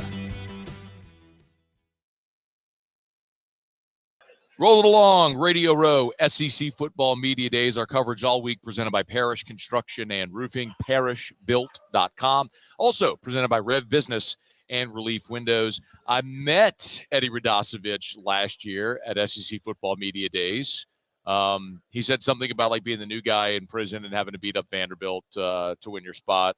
or something, and it was awesome. And we're besties since. I love it. I love it. Oh, High five. You did the High five. shake the hand thing. High five. What did you think about first day for like all of the Oklahoma media or first week, I should say? How do you think it's? I know what my impression has been. What's been your impression of how it's gone? I thought it went pretty well. As weird as it is to say, like I thought Tuesday with Brent was kind of the first time that he's looked like a head coach. He's acted like a head coach. Interesting. And I don't know what that like really means per se, and I don't even know if it means anything for Oklahoma on the field. But I thought he like answered the questions. Like he is a guy that will ramble. And we saw that in his first year. He got a little bit better in his second year. And I think that like he's gone through, I don't know about media training or anything like that, but I do think that like there was very concise answers. He has a vision for what he wants the program to be. And especially heading into what this is going to be for Oklahoma, you need that. As weird as it is to say, after a coach is introduced as a head coach, when's the next time they're in a suit in front of a bunch of cameras and microphones? Sure. A lot of post-game press conferences, post-practice, whatever. Wasn't Big 12 media days. It was more like pole golf shirts. Since there was a suit, did they? Since Brent's taken over, they're pretty big on the suit game. Okay, good. They like a good suit, which I don't have a problem with. I like a good. I like a good look, but at the same time, I think that like last year at Big 12 media days, it was so just weird. The whole thing was weird. OU and Texas obviously had a foot out the door. They were headed out. I mean, we went from Big 12 media day and we booked it over to Nashville to SEC media day. So it was kind of strange, but at the same time, I think that like finally you can say that like this is all over. Oklahoma's made the move official in a way. Like the July 1st celebration in Austin and Norman kind of felt anticlimactic just in terms of like, I knew this was happening for 3 years. It's good to finally get over that hump. But I think now it's like you start thinking about, all right, you really do have a schedule. I mean, we were scheduling trips. We're scheduling everything that goes with the SEC, week in and week out. So that's been kind of fun to kind of get new ideas about what we're going to be doing on the road and that kind of stuff. But at the same time, getting back to OU stuff, it just seems like there is like I don't know about a sigh of relief, but maybe more so just a little bit of a freedom that comes with finally getting over. We're going to start to learn culture and a lot of different things associated with different fan bases. Like a buddy of mine, Russ Mitchell, who comes on the show all the time, one time did like he related every SEC team to a family member. Okay. You know what I mean? Like the crazy cousin, the uncle, whatever. So we're going to learn where Texas and OU, we don't know yet. We'll learn what that is. But there's a few things I'm interested in. Like who does the Red River game mean more to, Texas or Oklahoma? Ooh, that's a good question. I mean, I think that Oklahoma fans probably this is what makes a rivalry. OU fans would tell you it's OU. Texas fans probably would tell you it's Texas to a certain extent. OU and Texas have a weird relationship, though, because there is so much hatred, and particularly when you get to that second weekend in October at the Cotton Bowl. But at the same time, there is like some level of respect, I think, between the two programs. On the flip side of that, Texas is getting back together with Texas A&M, where I don't think that there's any respect. I don't think there's any. Yeah, they hate each other. Yeah, it is a general hatred for one another. Yeah. OU and Texas, though, I think they do hate each other. Don't get me wrong. The OU Texas game is very important to everybody everybody in Norman, everybody in Austin, and throughout the world. It's different to a certain extent. So I would say that OU fans would probably tell you OU. Texas fans maybe tell you Texas. Are Oklahoma fans are collectively disappointed in not playing Bedlam anymore? They would tell you no, because it's never been a rivalry. Which I've Oklahoma always said. Would say that? Oklahoma fans, Okay. yeah. I would tell you, though, because they say that makes it a rivalry game. Because it's been so lopsided over, however many years that they played, 125, whatever it is. It's I think the most lopsided in-state rivalry in college football. At the same time, though, I've always enjoyed it. I think there's something special about Bedlam. It's something special about, going to work, or your neighbor, or your best friend that ended up in Stillwater and you went to Norman. There's something that is going to be missed when you're not playing them. So I hope I think it's going to be a while, but I would hope in the next 3, 4, 5 years, everybody kind of cools down a little bit and maybe they can reconvene that game, because I think it does mean a lot to a lot of people in the state of Oklahoma. And, they're going to continue playing in some of the other sports. Basketball is going to still play. Baseball is still going to play. Softball is still going to play. So you're still going to get the Bedlam rivalry, but there's nothing better. And particularly, I think over the last 10, 15 years, when Oklahoma State has really kind of elevated itself as a program under Mike Gundy, that it's been a meaningful game. And usually it's a meaningful game to the Big 12 standings. Eddie Radosevich is with us, Sooner Scoop. He's on Twitter at Eddie_Rado, R-A-D. You say Rado or Rado when you give out your handle? Rado, either way. Because it's the same Radosevich, thing. so you're changing the pronunciation of the A. Yeah, a little Rado or Rado? Because it's Radosevich. It'll be Rado. I think one of my high school football coaches called me Rado. Rado. And I think it was because it was supposed to be Rado. Yeah. But it's either or. Okay. Radosevich gets mispronounced so many times. You just got to go with it. I've nailed it. You've nailed it every time. Got it. Because I asked the first time. It's an important lesson. Absolutely. You always ask. As someone who's been called Moscona, Moscano, Moscona. Anyway, even our voice guy mispronounces it a lot. Anyway, when Arkansas came into the league, it's like, when you if a new kid comes to a new school and they pair him with with a student that's been around a long time, and the new kid is like, oh, I have a friend, and the student that's been there a long time is maybe a little resentful, like, why do I have to walk around the new guy? Yeah, that was the relationship with LSU and Arkansas for 20 plus years. Arkansas came into the league in '92. They paired LSU and Arkansas on the Friday after Thanksgiving at 1:30. Arkansas fans thought it was their biggest rival in the conference. LSU fans were so annoyed by the whole thing. Sure. Finally, LSU was able to kick the chihuahua off their foot. That's kind of the feeling of get away from me. I think, though, a lot of people are very excited about Oklahoma and LSU maybe being a Thanksgiving thing. Sure. Because LSU doesn't have a rival. Yeah. There is no geographic traditional rival. And that could be something that sort of is bred naturally if it becomes a really competitive game. Are any of those conversations happening around in Oklahoma circles? Not really. I don't think so. Yeah. I know that there was a time where when the initial schedules came out, it was like, well, maybe Florida will be that team. Maybe Arkansas could be that team because of the generic just state being bound together. Haven't really had that though yet. And I think that for a true rivalry, there does need to be something. I think that if you look at social media and the back and forth that OU Missouri fans have had over the last 6 months, the Caden Green stuff, they've gone head to head for Williams-Winery, the kid out of Kansas City that ended up in Columbia. They've had some head-to-head battles. I think there's something about Drinkwitz that Oklahoma fans have. I don't know. Maybe it's because they took Caden Green that they don't like just in general.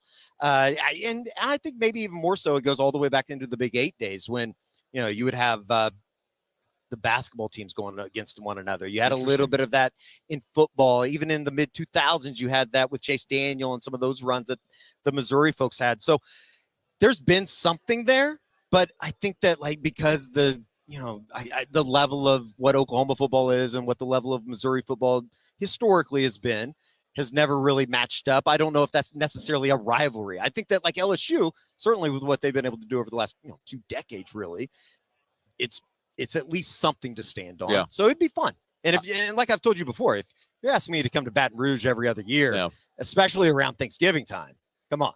Yeah, man. I think that has potential to be really cool. I got 2 more things. Number one, I'm fascinated by the quarterback situation. I had a chance to talk to Jackson Arnold earlier in the week, and very impressive. And he was a 5-star and all this stuff.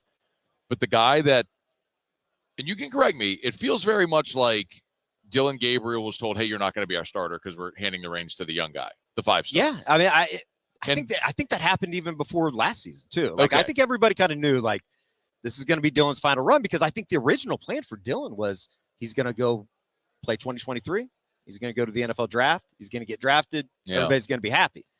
So the guy that, for lack of better phrasing, Oklahoma just ran out of town is now the betting favorite to win the Heisman. It's unbelievable. What happens if Dylan Gabriel has a great season and Oregon makes the playoff, and OU, with a really tough schedule, which is my other question we'll get to, is 8-4?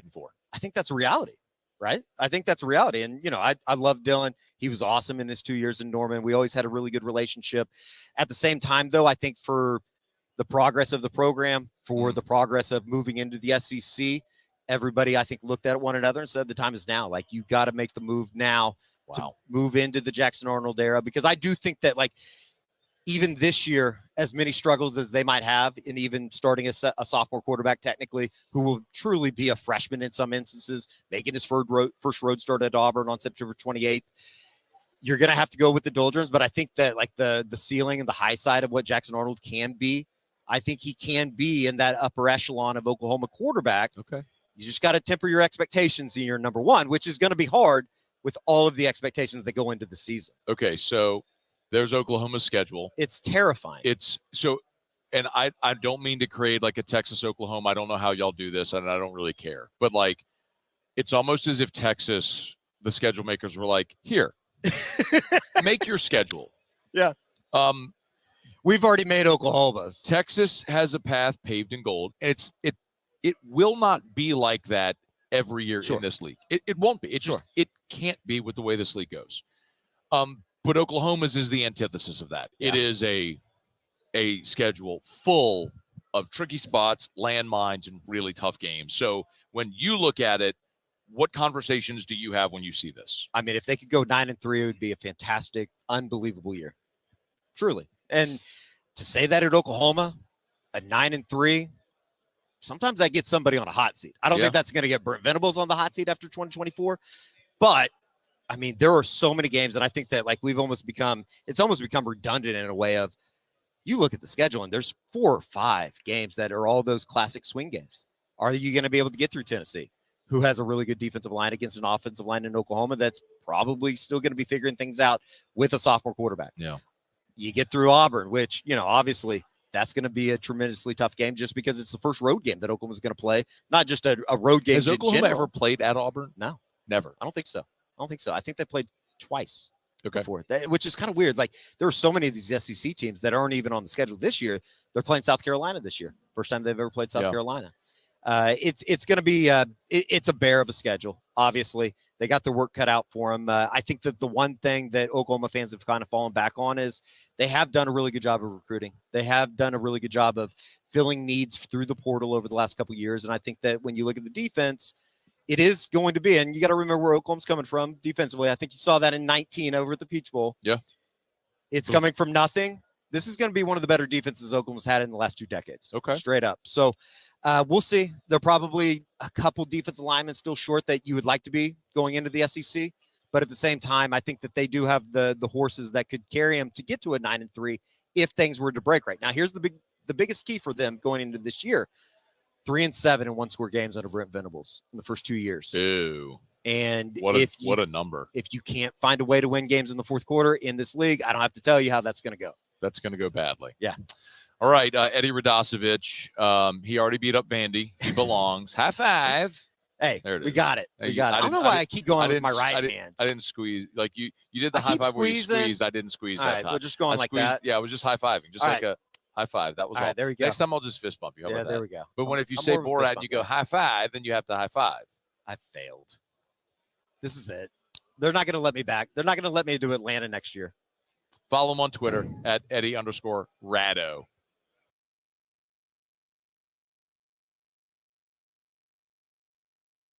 Quick reminder about Lee Michaels Fine Jewelry, lmfj.com. lmfj.com for Lee Michaels Fine Jewelry.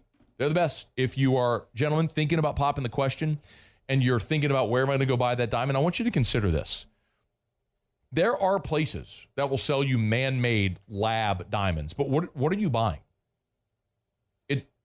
It's according to its makeup and characteristics, sure, diamond. But is it going to hold its value? Like, is that the way you want to say, I love you, I want to spend the rest of my life with you? Go to Lee Michaels. Go to Lee Michaels. Walk in the door.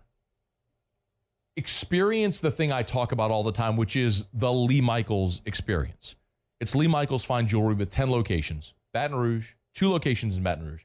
New Orleans, Lafayette, Shreveport, Mississippi, Texas as well. 10 locations across 3 states. It's Lee Michaels Fine Jewelry. Thrill her, gentlemen. Thrill her with a gift in the red box from Lee Michaels Fine Jewelry. All right, getting set to put a button here on hour number 2 of AFR. We got a jam-packed hour number 3 on the other side. We're going to grab a break. Come back with more from SEC Football Media Days presented by Parish Construction and Roofing, Rev Business, and Relief Windows. AFR. Brought to you by Glow Resources. If you are a business owner, if you're an HR manager, a VP, an ops manager, if you're the person in charge of hiring at your job, at your place of business, and you're having trouble finding the right people, you need Glow Resources. And I want to remind you, Glow Resources, they're exceptional when it comes to skilled blue-collar workers and also white-collar divisions. Remember, Glow Resources has a full professional placement division. So we're talking about office administrators, executive-level assistants, assistant controllers, plant managers, scheduling assistants, basically any type of office job. Accounting, HR, marketing, managerial, supervisor roles. If you're having trouble finding those people and sometimes hard to fill roles, Glow Resources specialize. They recruit nationwide. For example, they had a Baton Rouge company that was looking for an engineer. They found the employee in Florida to work the job in California. It's Glow Resources. Check them out online today. GLO, glowresources.com. I've been doing business with Luba for 25 years. They're dependable, trustworthy.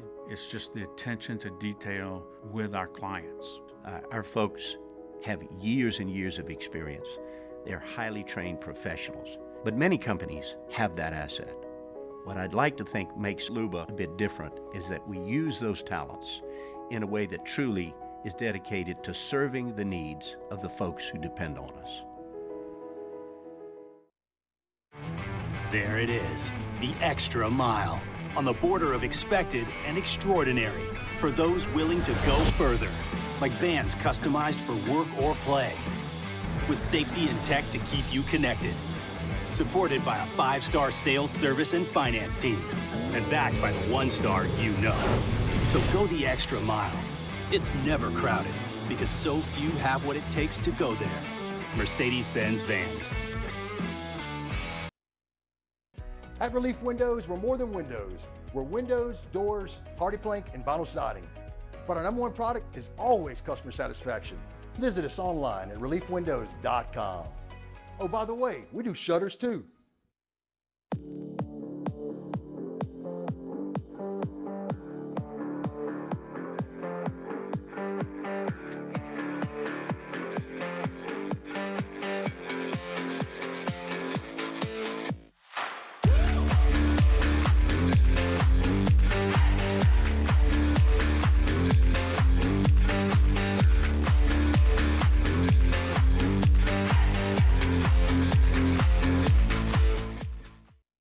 Electricity is all around us, and our families depend on it.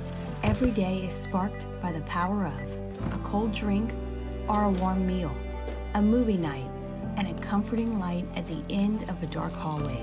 From sunrise to sunset, playtime to bedtime, our team is ready to take care of your electrical needs. Even in the case of an after-hours emergency, the light in your life shines brighter with Mr. Electric.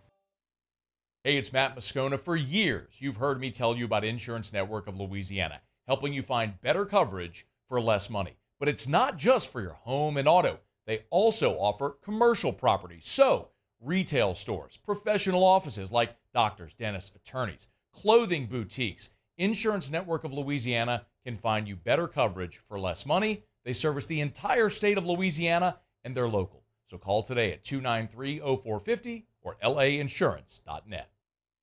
Gulf Coast Bank and Trust is giving our customers the power to bank anywhere, anytime during this challenging event. And we're right there with you. Our mobile banking app is a smart...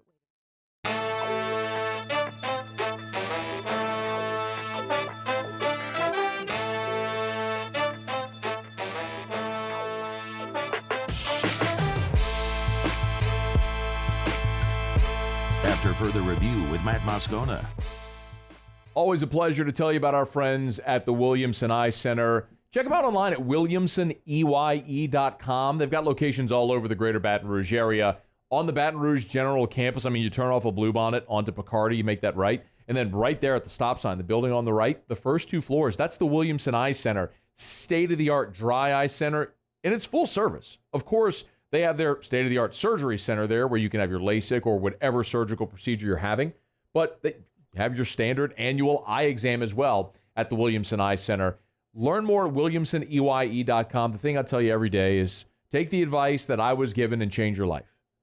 To give yourself the gift of sight is absolutely incredible. If you're someone like me who spent your life with contacts or glasses, there is a way to be done with it forever. WilliamsonEYE.com. Go see Dr. Blake Williamson for that free consultation. 924-2020, 924-2020, or WilliamsonEYE.com for the Williamson Eye Center. Coverage of SEC football media days continues. Day 4 wrapping up. Looking up at the screen, Paul Feinbaum still doing his show, but the main stage behind him is now empty. Kentucky was the final team to go. They have wrapped things up. We'll see how that goes for the Wildcats. You've heard Matt talk a little bit Kentucky with Chris Gordy and Jake Crain earlier in the show as well. So if you're just knocking off work and kind of unfamiliar with how we've been doing this the last handful of years or so on day 4, we still have a lot of fresh, new content that you haven't heard. We're still covering the teams that went today. We're just doing it satellite. Matt and the gang, they're already on their way back to Baton Rouge. Actually, they might be back in Baton Rouge by now. Flight from Dallas ain't that long.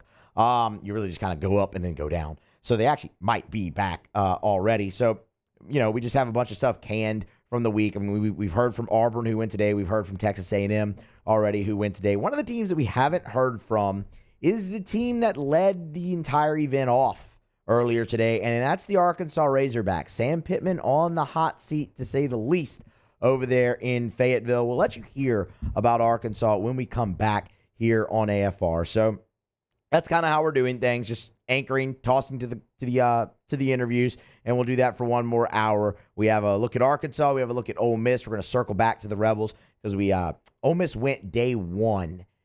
They were the same day as LSU. They were the last team. So they were going while we were on air. We weren't able to grab anybody really from Ole Miss. So we'll circle back and get you a look at the Rebels. And then J.D. Pickell sat down with Matt as well. Of course, he's on with Hunt all the time. So familiar voice on the station. We'll hear from him in hour number 3 for one kind of final look at the conference as a whole as we close out our coverage. It's AFR rolling along here on a Thursday. Sports Center, top of the hour break. When we come back, we'll take a look at the Arkansas Razorbacks. That's next on AFR. AFR. Brought to you by Shawbills Tire and Auto Service, ShawbillsTire.com. 18 locations in South Louisiana. Find the location nearest you at ShawbillsTire.com. Bumper-to-bumper auto service and name brand tires at wholesale prices. They will always find a way to get you the best possible price for the best possible tires on the road.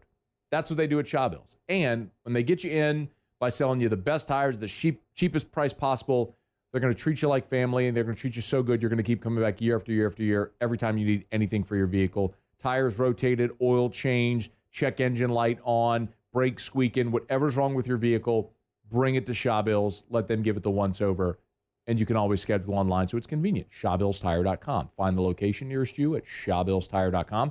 Shop tires online at ShawbillsTire.com. Be sure to ask about the Shawbills credit card as well, because you can save $50 off your first purchase when you use the Shawbills credit card only at Shawbills. At Relief Windows, we're more than windows. We're windows, doors, hardy plank, and vinyl siding. But our number one product is always customer satisfaction. Visit us online at reliefwindows.com. Érase una vez un Infinity, diseñado para despertar tu imaginación y desafiarte a soñar, con 3 lujosas filas de asientos. El totalmente nuevo Infinity QX80 de 3 filas.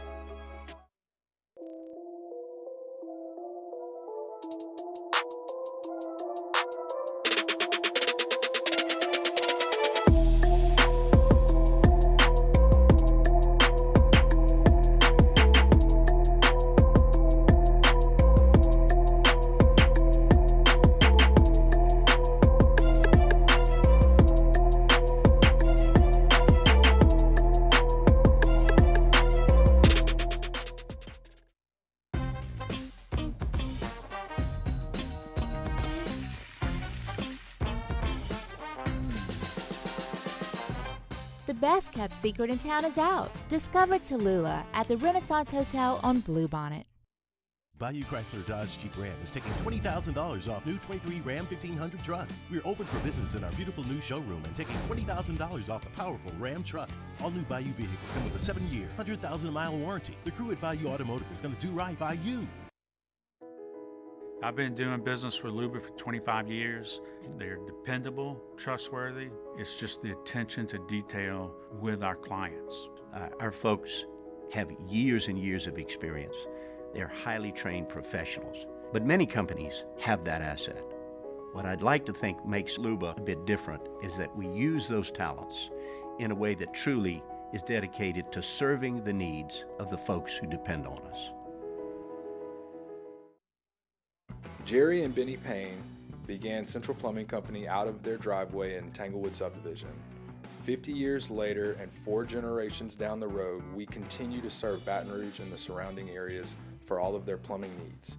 Residential, commercial, industrial, or hospitality, Central Plumbing is here 24/7, 365. We want to thank our customers, family, and friends for 50 years of success. And looking forward to 50 more. Farming is a way of life for us. It's not something we get up in the morning and dread going do. It's just something we go to bed at night looking forward to getting up to go do. John Deere equipment is what we as farmers strive to have. So it's in your blood, it's in your veins. It's just a part of who you are. Green is what we want to be in. The other tractors were acquired to patch it up to get to where you want to be. Where we want to be is in John Deere. Flip the switch and learn more about what it means to be powered by sunshine at sunequip.com.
Matt Moscona. I'm very important. After further review. Say one more time. After further review with Matt Moscona. And here we go.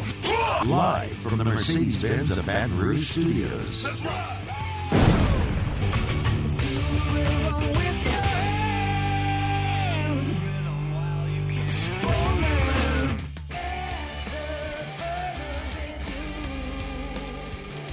Hour number 3 of After Further Review off and running. Musso in for Moscona, kind of. Really, we're just sitting here anchoring the coverage from Dallas as this gang makes their way back from Texas.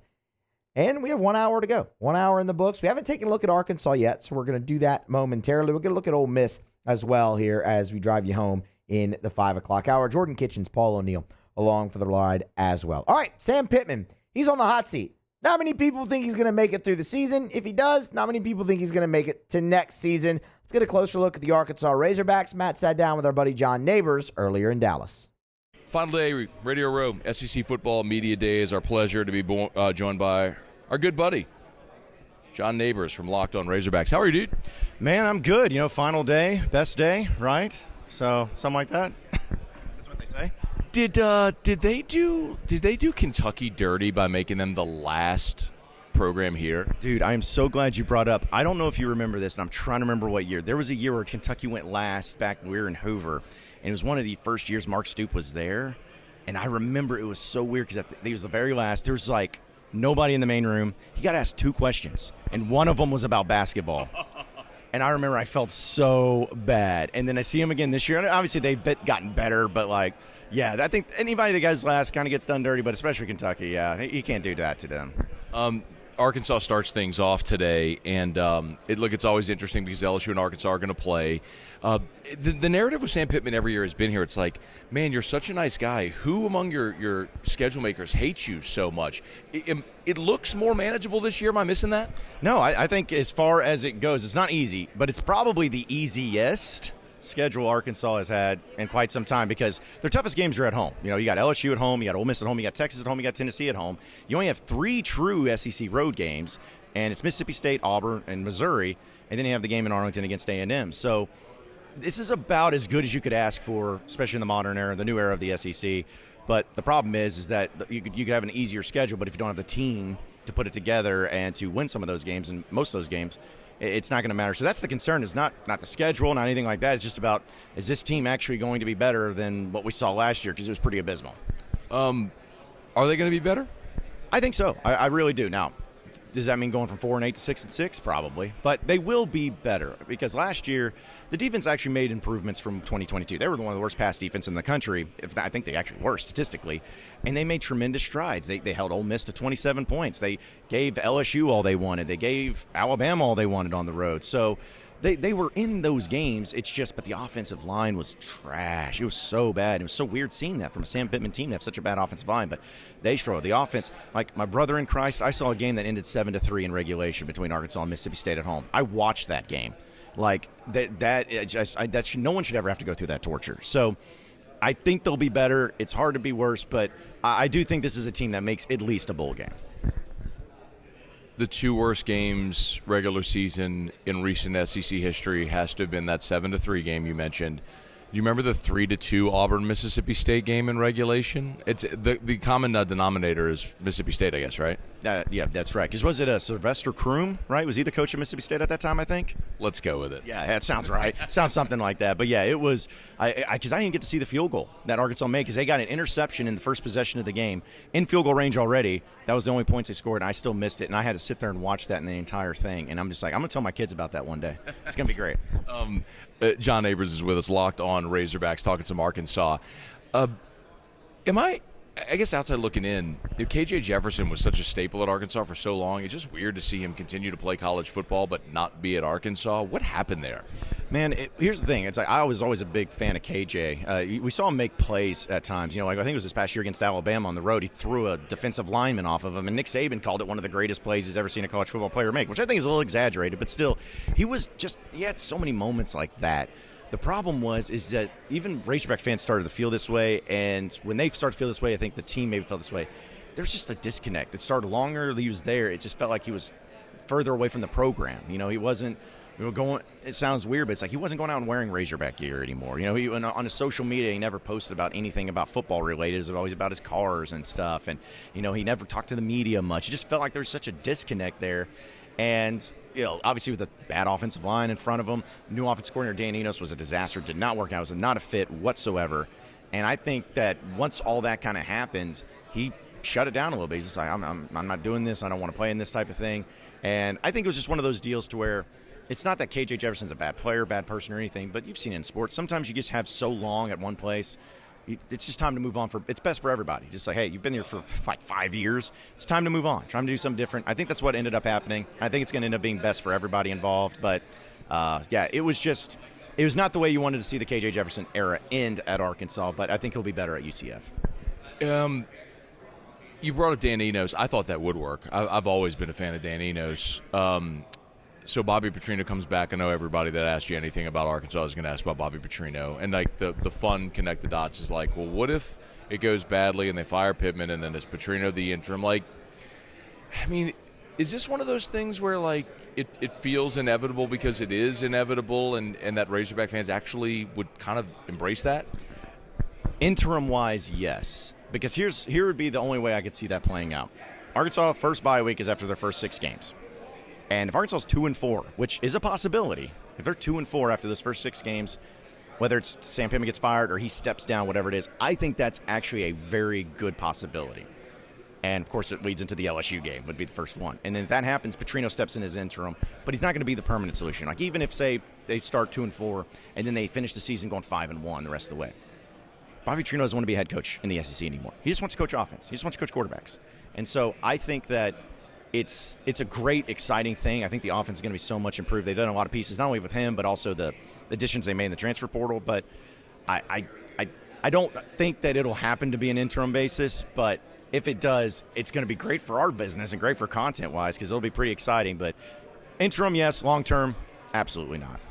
John Nabors, a couple more minutes here, Locked On Razorbacks. Is Sam Pittman here next year? No. And I'll tell you this. This is nothing that I have off of my reporting, my scoops, my sauces are talking about. It's strictly a gut feeling.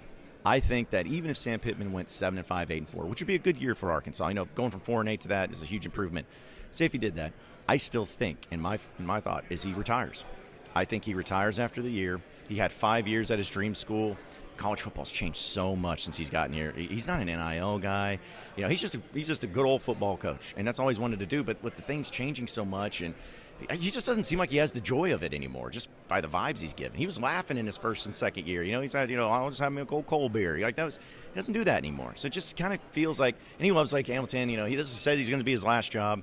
So I think even if he has a great year, he retires, he steps down, however you want to put it, and he lives out his days on the lake and still being a Razorbacks fan, still going to games. But I would put my percentage of confidence that Sam Pittman's the head coach next year of Arkansas right now probably at 10%. Last thing for you, and I want to go back to something I probably should end it there, but I want to go back to something you mentioned because you and I had this conversation earlier in the week about that neutral site game with A&M. Can you just give me some – because that's coming to an end, if I'm not mistaken. Can you give me some perspective on how the Arkansas and Texas A&M feel about that game and the whole neutral – with the Southwest Classic, whatever they call it, just the whole – all the energy around that game? So Razorback fans loved it in the beginning because they were winning. They started 3-0 against them in 2009, 2010, 2011. And then when A&M joined the SEC, they had for some reason, did a home and home then. But then they went back to Jerry World and has been back ever since, except for the COVID year. But I know A&M fans hate it. They've hated it from the beginning. They just because they have this nice stadium, and going into Dallas doesn't do anything for them. Playing a game in Dallas doesn't do anything for them. But it does for Arkansas because, they get to play in Jerry World. I've always told people who get a little spoiled by it, who hate that game, Razorback fans, I'm like, I get it, but – you know how many players, the college football players, would love just to play in Jerry World one time in their life? That's a big deal, and you get to do it every year, unless you go to the Cotton Bowl or a championship. It's a big deal, but it soured Razorback fans so much because they kept losing. And it wasn't that they kept losing where they had leads and blew them. They had KJ Jefferson diving from the 6-yard line on 1st and goal and having a fumble return. They had a field goal attempt, hit the top of the upright. I still have never seen that in my life. Hit the top of the upright and come off and come down. And so I think they're like, okay, we need to we're tired of this. And I think in my mind, Jerry Jones, he's a Razorback fan. He's not going to have his team not playing in his building. It's not going to be against A&M, and it may not be every year, but I could totally see Arkansas and Baylor, Arkansas TCU, Arkansas Houston, Arkansas SMU, keeping the old Southwest Conference teams and Arkansas still playing there on occasion. But I think everybody's just like, let's just put this matter to bed. Between that and the War Memorial thing, which ends the next year in 2025, I think Razorback fans will be like, finally, we can be normal again and have home games and stuff at a rapid rate. It'll finally be normal. You have a beautiful stadium. Stay there on your campus. I know. It's like you put all this money. You got these 2 big screens. It's like, what is it about this? You not like making money? Do you not like having fans that can just travel to games and be there, and the students and the athletes be able to sleep in their own beds? Do you not want that? So, yeah, it'll be nice once that all said and done. They can finally get back to Fayetteville a little bit more permanently. John Nabors, Locked On Razorbacks. Thanks, man. I appreciate it. Anytime, man. All right, we're going to grab a break. We're going to come back on the other side. The Ole Miss Rebels, they are one of the more intriguing teams in the Southeastern Conference. This is finally the year they crack the college football playoff. Matt talks Rebels next on AFR. AFR.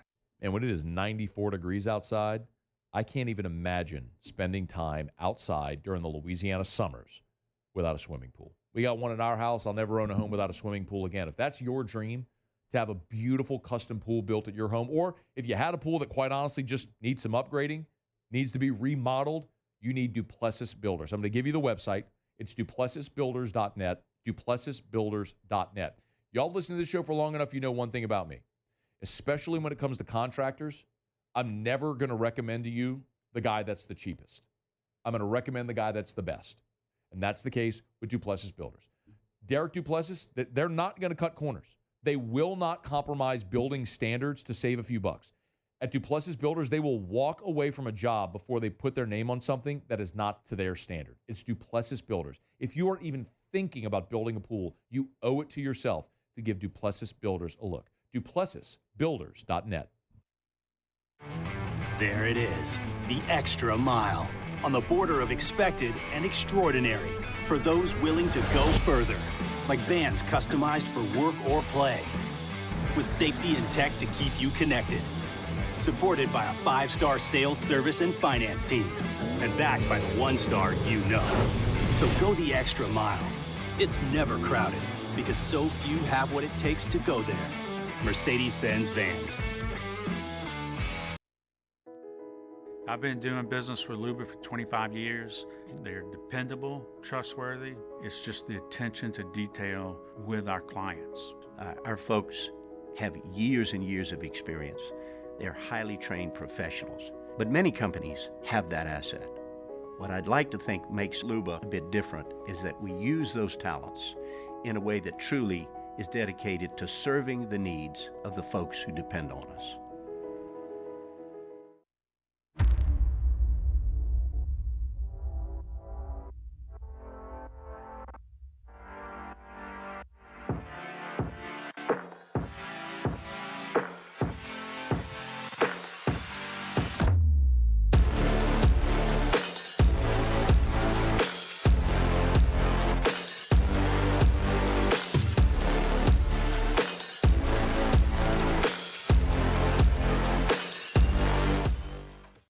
Gulf Coast Office Products is a nationally recognized Savin office equipment dealer based right here in Louisiana. Over 100 employees strong, Gulf Coast has the boots on the ground to support all vertical markets from education, engineering, legal, and finance. With the latest in office technology from desktop to production segment units, Gulf Coast and Savin have the perfect fit for you. Call 225-756-2644. That's 756-2644 for Gulf Coast Office Products. Breck teamed up to reimagine your parks, and you imagined big. With your help, we went to work, creating 12 beautiful community parks across the parish. A family-sized water park, miles and miles of trails, and parks just for your dogs. There are more places to splash, to explore, to run wild, and even soar. You imagined, we delivered. Gold. Breck, your #1 park system in the nation. Electricity is all around us, and our families depend on it.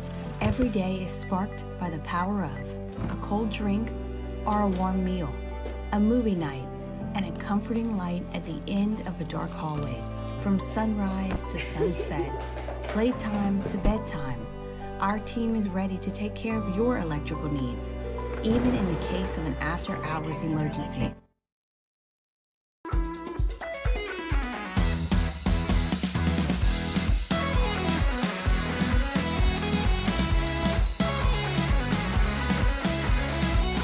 After further review with Matt Moscona. We continue from Radio Row SEC Football Media Days. Our coverage all week presented by Parish Construction and Roofing. Visit parishbuilt.com. Also, Rev Business and Relief Windows. Neal McCready, one of our favorites, rebelgrove.com. You'll give him a follow. He's at Neal McCready. How are you, man? I'm good, Matt. Always good to visit with you. Thank you. Likewise.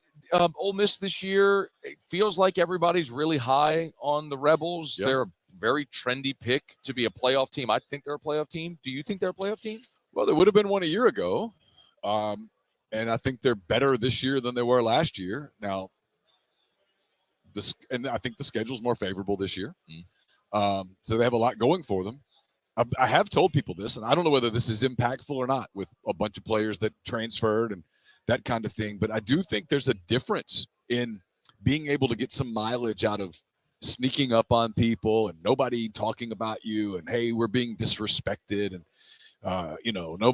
nobody takes us seriously, as opposed to, no, you're going to start the season in the top 10 and everybody's picking you to make the playoff and you're getting tons of respect. Everybody's talking about you. Yeah. Nobody's saying anything bad about you. There was Feinbaum did an interview with Barry Trammell the other day in Oklahoma and said, he didn't think Ole Miss was a playoff team, and Ole Miss people lost their minds over it. I'm like, guys, it's some people are going to have a contrary opinion. You're going to play the games on the field. You're going to find out. But, I for example, Ole Miss isn't, they're not sneaking up on South Carolina. Right. South Carolina's going to circle that game.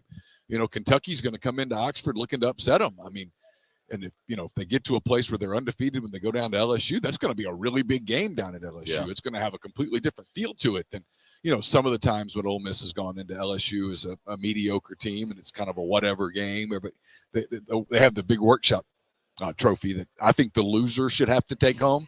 The Magnolia Bowl? Yeah. You don't take the Magnolia Bowl trophy? It looks like stupid. It looks like a 11th grade B-level workshop class where it's just like, hey, y'all do something. I'm gonna give you an A. Just don't cut your hands off. Mom, look what I did. Yeah. But the flower fall off of it one time? Like, didn't it break? The first one, the flower itself fell off. And I was like, that should have been an omen. Oh God. You mentioned Ole Miss the last year would have been a playoff team. They lost to Bama and Georgia. That's it. Yeah. Two losses to Bama and Georgia. And the schedule is more manageable. I think I'll get the schedule in a minute. One of the things I'm really interested, though, with Ole Miss is outside looking in, it feels like collectively the Ole Miss ecosystem looked and said, man, this is the window. Jackson Dart's back, a lot of talent, Kiffin, schedule. Sure. Let's all chips in, NIL, everything. Portal. Not to interrupt you, but to add to it, they even did this thing at the beginning where it's like, hey, we're all coming back last dance. Remember the Netflix thing? Yeah. With Michael Jordan and the Bulls. And I would always kind of laugh at that. Like, you guys know what happened at the end of the last dance, right? Everybody bolted. They literally had a thing and they all said something nice and put it in the fire and everybody went their separate ways and the Bulls have sucked ever since, right? Yeah, man. I'm like, be careful with that narrative, but it leads into what you're talking about. Is that a sustainable model? First of all, is that what has happened, and is it sustainable? So it's two different things. Is that what has happened? Yes, to some degree. Now, some of that is because they've had a lot of success with portal guys. They've brought portal guys in. They've played well. It has led to wins. The winning has led to more winning, which has led to better recruiting.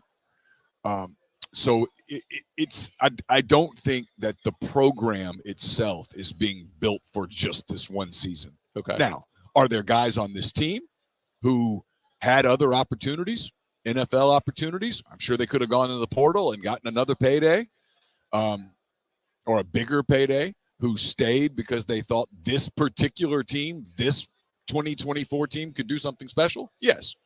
So it's kind of complicated. Is the model that Ole Miss is using sustainable? I don't know, Matt. I mean, is any of these models sustainable? I don't know. You're looking around the country and nobody really knows what the prices are. Let's use LSU and Ole Miss, for example. Okay. Let's say a kid from Tulane enters the portal and he tells LSU, hey, Ole Miss offered me $500,000. LSU doesn't know if he's telling the truth or not. Now, they might call some people and there might be some back channeling, but in the midst of all the collusion to keep the prices down, all it takes is a couple schools to be super competitive, right? Mm-hmm. And so LSU goes, well, we can't lose him. We weren't going to give him but $200,000, but here's $600,000. Is that sustainable over and over and over? Man, I don't know. I don't know the answer to when you keep going to fans and saying, hey, you spend a lot of money to come to Baton Rouge 5-6 times a year. You got to buy hotels. That's expensive. Food's expensive. Gas is expensive. It's a full commitment. Your Sunday's gone because you're trying to get back to Houston or wherever it is that you live. Oh, and also we need you to pay more into this collective to help us buy players. Oh, and by the way, when you put the money in, you're never going to really know where it's going and who it's buying. And those players that we buy, they might only stay at LSU for one season. Yeah. Is that sustainable over the long haul? I don't know. It's the part where I don't have enough of fandom. I don't really have any college fandom. And so to me, that's ludicrous. But now if I'm somebody who bleeds purple and gold or bleeds red and blue, and this is like outside of my family, the most important thing in my life, maybe you make it a financial sacrifice for it and continue over the course of time. I don't know. Do you think Lane Kiffin is long for Ole Miss? So he's already been there longer than I thought he would be, but they're paying him $9 million. Yeah. Okay. So, and in a world where they won big this year and someone made a run for him, I think they're behind the scenes preparing to pay him significantly more than that to get him to stay. Okay. So let's call it $11 million. How many $11 million jobs are there? And then how many of those $11 million jobs would hire Lane? Want Lane, exactly. That's so. I mean, you tell me if I'm wrong, Neal. It's a small Venn diagram. When LSU and Florida came open, I was told very, very plainly that Lane Kiffin wanted one of those jobs. Yes. Now that's been 3 years. Yeah. Things can always change in people's lives. So whatever the marquee jobs are that will come, because some marquee jobs obviously will. Well, I mean, look, the Florida job might come back open this year. Do you think if they made a run at him, he'd be more inclined to stay put? Money, everything else the same. Would he stay put, or do you think he would leave? I don't know. Just the best guess. Yeah. My best guess is I think we have to be careful. We in the media have to be careful with what you just said is exactly right.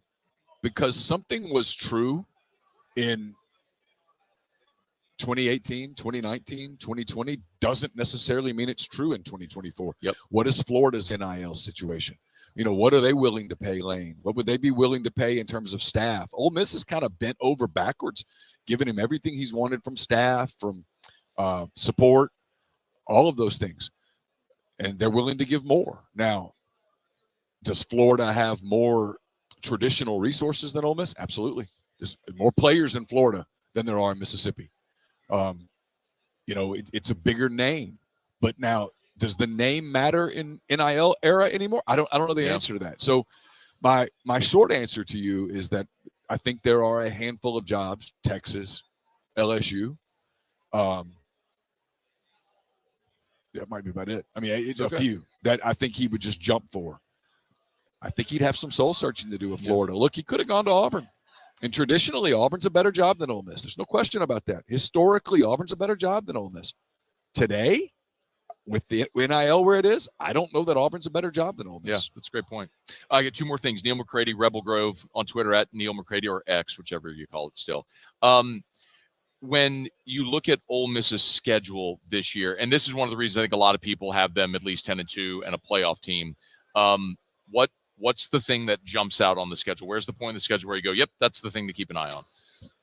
So, here's the thing. For Ole Miss to get where it wants to go, there's 5 games that it simply can't lose. Kentucky, South Carolina, Arkansas, Florida, Mississippi State. They got to win those 5 games. Florida's on the road. Florida's on the road. Arkansas's on the road. Ole Miss hasn't won in Arkansas since 2008. Now, they won in Little Rock once. But they typically have not performed all that well in Fayetteville. They haven't won at LSU since 2008. We'll get to that in a second. At South Carolina's got tricky written all over it because they're going to get jacked up for that game. And Ole Miss might start looking ahead a little bit to what's coming in, 7 days, because in a world where Ole Miss is 5-0 going to Baton Rouge, and let's say LSU, God, that's going to be massive. Let's say LSU is undefeated. They should be 5-0. And they should be coming off of an open date. That's going to be a huge game, and it's going to be tempting to look ahead to it. But if you said, hey, I could teleport to a stadium and watch a game and then come back and say, hey, here's what happened in the season, I'd go to Baton Rouge on October the 12th. Yeah, I think for both. Because if Ole Miss is 5-0 and they go to LSU and win, where are 2 losses? They have a legit, because I think they're going to beat Oklahoma. A home game. Because they get an open date after LSU. So there won't be a fall off, right? Win or lose versus LSU, they can flush it over the course of a week and then get ready for Oklahoma, which will be a huge home game. Then they go to Arkansas in a world where they haven't lost yet. Georgia's a free shot. Yeah. And you might even be better off losing the damn game. Yeah. And then Florida, Mississippi State. I mean, so, The three games that stick out obviously are at LSU, Oklahoma at home, and Georgia at home. And I don't think Oklahoma is going to be a big-time contender in the league. I mean, you tell me. I think people are sleeping on LSU. I don't really know why that is. It could be just because of math. People say, well, only 4 teams can make it. And they think there's 4 or 5 teams that are just better than LSU this year. Maybe it's because I grew up in Louisiana and I always kind of have a thing watching them. My grandfather was a huge LSU fan. Maybe it's something like that. But I'm always cautious about, hey, we're going to write off an LSU team. We're going to write off a Brian Kelly team. We're going to write off an LSU team that kind of has a schedule that lends itself to momentum. I know they're replacing a lot, Jaden Daniels and Nabors and all that. I get it. But that's still a really talented roster. If Ole Miss is not a playoff team, it's failure. Why aren't they? What's the thing that would keep them from being there? It's a great question. I mean, the roster's really good. So I would think the first thing I would think would be injuries. I do think there is some concern about depth at cornerback. And in a league where people can really throw it with a lot of good quarterbacks in this league this year, that could come back to bite you. Maybe there's a chemistry issue. A lot of guys from different places. Walter Nolan from Texas A&M, Prince Liam Mielin from Florida, Pooh from Arkansas. Maybe some of that doesn't just work. Just because you add all the ingredients in, and these are all great ingredients, it doesn't make a great dish always. And then look, they got to replace Quinshon Judkins, and they've got a number of bodies to try to do it. And Quinshon was a pain in the ass off the field. But on the field, he was one hell of a productive running back. So you got to replace that part of it, and they've got to make a step defensively, because last year defensively there were some times where they weren't great, but they've added some really good players to that defense. Yeah. They should be better, and it's second year for Pete Golding, so there's some continuity that they didn't have a year ago, and they finished the season pretty strong on defense last year. Feels like the best chance Ole Miss has had at a national championship since. So I'm not a historian. I've been on the beat 17 years, and it's far and away the best chance they've had in those 17 years. Long time. I mean, probably back in the 60s. Yeah.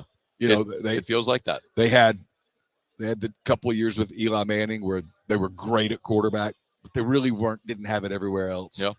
This team, when you look at the roster, Matt, I mean, you know me for a long time. I'm not a homer.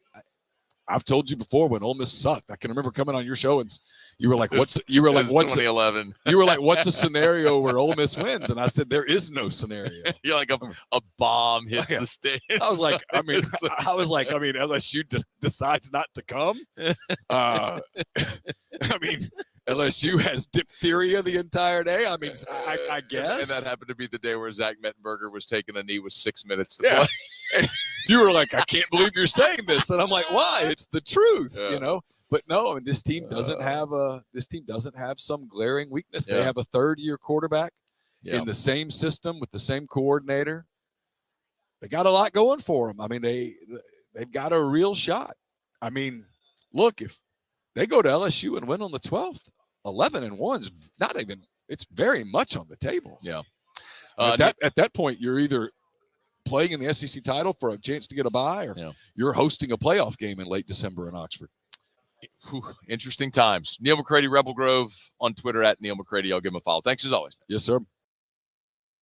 Brought to you by Evermore, all natural, great tasting water. When you uncap a bottle of Evermore, that's the first time the product touches air. It's incredible. It's a natural well. It's natural artesian water. It's a well. It's on the North Shore. I went to their bottling facility. When you pull up on the left, you'll see the well is right there. They've drilled deep into the earth. They pipe it out right into their filters and their filtration system. Nothing is added. Nothing is extracted. It is completely pure from the earth water. So if you want a healthier option, if you want a healthier lifestyle, something healthier for your children, maybe you're an athlete that wants a superior form of hydration, Evermore, EVAMOR. If you notice, go to their website, you'll see Dak Prescott is one of their chief spokespeople. I mean, starting NFL quarterback is vouching for it. Check it out at great local retailers or order on their website at EVAMOR.com, Evermore.com, Evermore.com. All right, we're going to grab a break, come back on the other side. A couple more segments to go here on a Thursday edition of AFR. We'll get you one more look at the SEC as a whole. Matt sat down with On3's J.D. Pickell. You'll hear that conversation next on AFR. AFR. Brought to you by Darren James and Associates, brokered by LPT Realty. Every home listed by every company, all in one place. You know where to find them. Agent225.com, agent225.com. Talking to all y'all over in Lafayette as well in the 337. Darren James has an office over in Lafayette. If you need to sell your home in the 337, you need Darren James. The number 1 realtor in the state of Louisiana, the number 14 realtor in America on the Wall Street Journal's Real Trends list of the top 1% of realtors in America. That came out just a couple of weeks ago. I'm so proud, so fired up for Darren. I've told you for years that he's the best. And Darren has a way of making you feel like, despite all the volume he does, that you are his only client. He's exceptional at the entire process of communicating throughout and getting you results. Number 14 in America on the transaction side. It's Darren James. 335-7666 or agent225.com. Think real estate, think Darren James. Farming is a way of life for us. It's not something we get up in the morning and dread going do. It's just something we go to bed at night looking forward to getting up to go do. John Deere equipment is what we as farmers strive to have. It's in your blood, it's in your veins. It's just a part of who you are. Green is what we want to be in. The other tractors were acquired to patch it up to get to where you want to be. Where we want to be is in John Deere. Flip the switch and learn more about what it means to be powered by sunshine at sunequip.com. Value Ford has $10,000 off F-150. $10,000 off the new 2024 Ford F-150. And all new Value Ford vehicles come with a 7-year, 100,000-mile warranty. The crew at Value Ford is going to do right by you. Gulf Coast Bank and Trust is giving our customers the power to bank anywhere, anytime during this challenging event. And we're right there with you. Our mobile banking app is a smart way to manage your money and time. Gulf Coast Bank and Trust, the bank that cares about you. The Windsor Senior Living Community in Mandeville, Louisiana is a beautiful, vibrant apartment community geared toward seniors. They are nestled right in the heart of Mandeville, where seniors live a more carefree lifestyle in spacious apartments with the peace of mind that comes from having a little extra help. Call the Windsor at 985-624-8040 to schedule a lunch and tour. Come see how the Windsor can be your passport to peace of mind.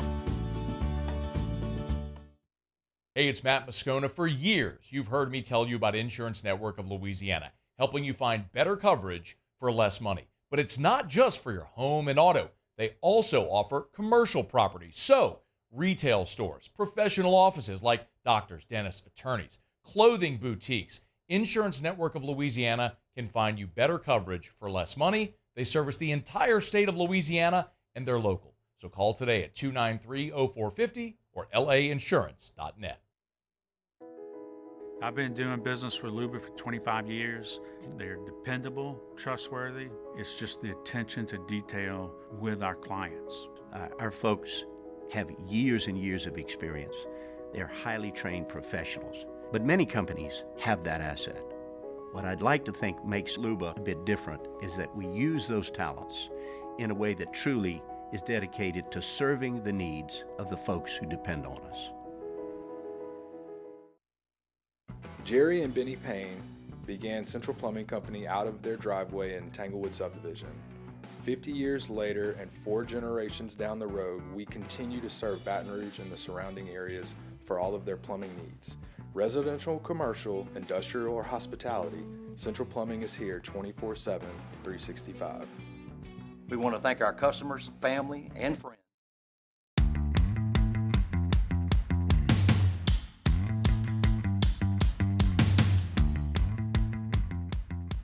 After further review with Matt Moscona. Back Radio Row, SEC Football Media Days. J.D. Pickell on 3. Good enough to join us for a couple of minutes, Mayor. Here, how are you, man?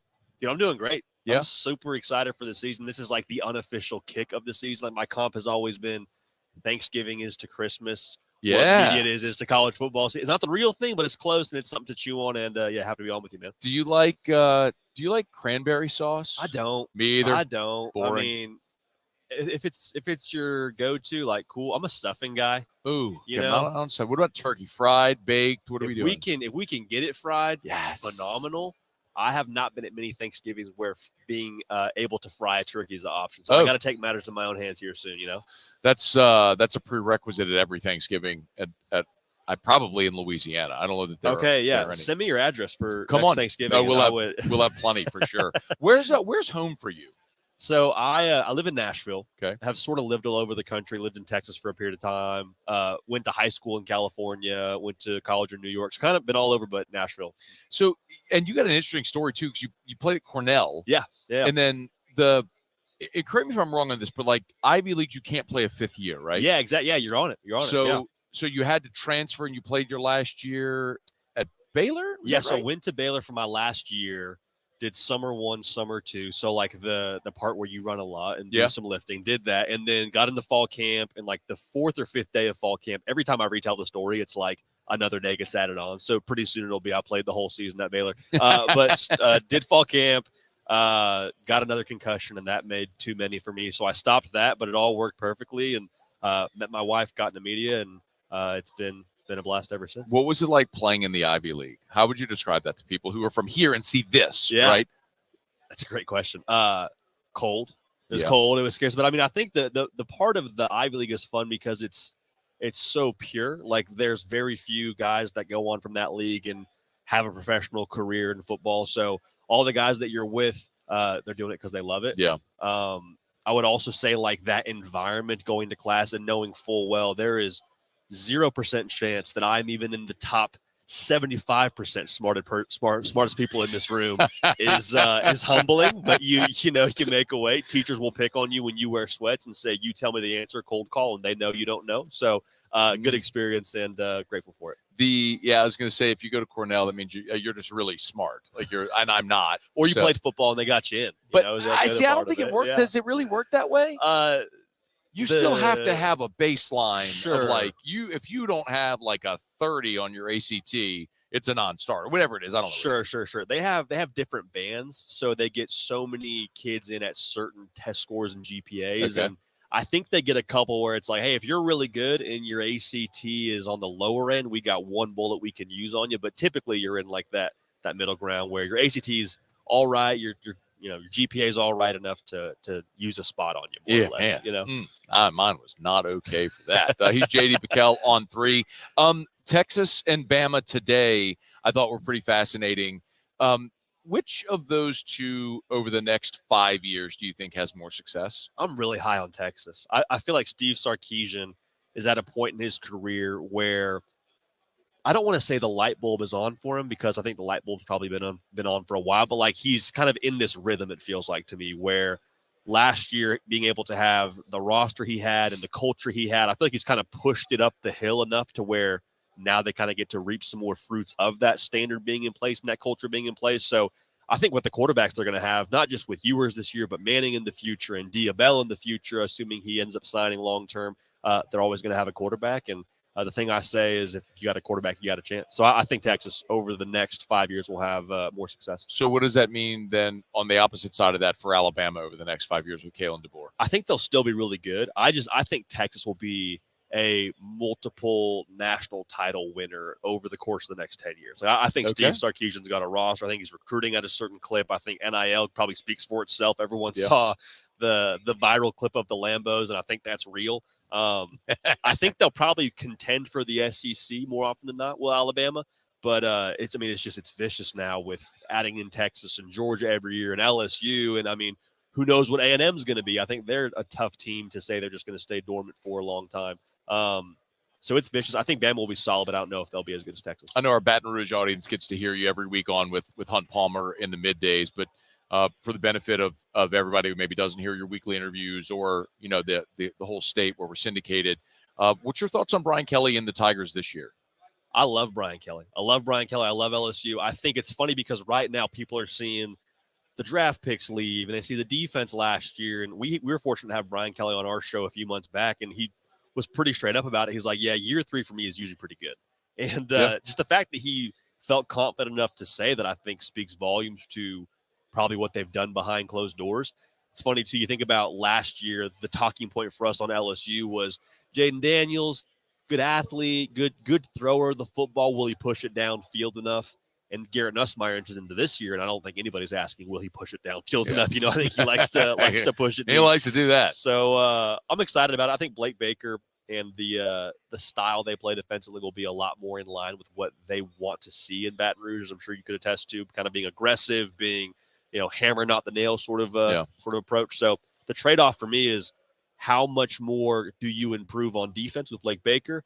And assuming the offense isn't what it was last year, how much of a step back is it? Is it we're scoring in the range of 30 points a game, or are we 35 points a game? So it's going to be a lot of fun, man, with the schedule being so brutal. But I think they're going to be in contention for the SEC. What do you think it looks like for LSU record? I think 10-2 is very reasonable. I think 10-2 is possible. I probably would lean towards 9-3, but if the offense is able to just kind of keep it on cruise control and that defense can be, call it top 60, top 50, I think 10-2 is very attainable. Yeah, that is like, it's almost like you have my talking points. I mean, it's exactly that's good news. It's the questions that it's the right questions that everybody's talking about with LSU. It's so unfamiliar to be so bad on defense when you're LSU. So it's an unsettling not thinking you're going to be good on defense, because for 30 years we've been able to say that you're going to be good on defense. And to that same token, you're like, there's no way they stay bad on defense, right? I guess. I don't know if that's an irresponsible kind of lazy take, but like Harold Perkins, if you put him in position, I mean, we've seen what Harold Perkins can be, and I get one guy doesn't make the defense, but I feel a lot of confidence with Blake Baker if they can pick it up. Do you think I'm always interested when I come here at the new coaches here for the first time, and then guessing who's going to be here for the last time. Like last year, our buddy Chris Marler was doing a hot take and stand up at media days. That, yeah. And mine was Jimbo's going to get fired, and nobody thought that. Very few people thought they were actually going to pay the buyout. Now I also thought Eli Drinkwitz was not going to make it after last year, and he went and had a 10-win season, won a bowl game. So there's strikes and gutters there. I mean, we all look and go, all right, I think Sam Pittman's probably not going to make it. Mm-hmm. Napier, we'll see what happens with Florida. Brutal finish to that schedule. Is there anybody else you look around and go, watch that one? Those are really the two. And I even feel a pretty good amount of confidence that Napier's going to be back this time next year.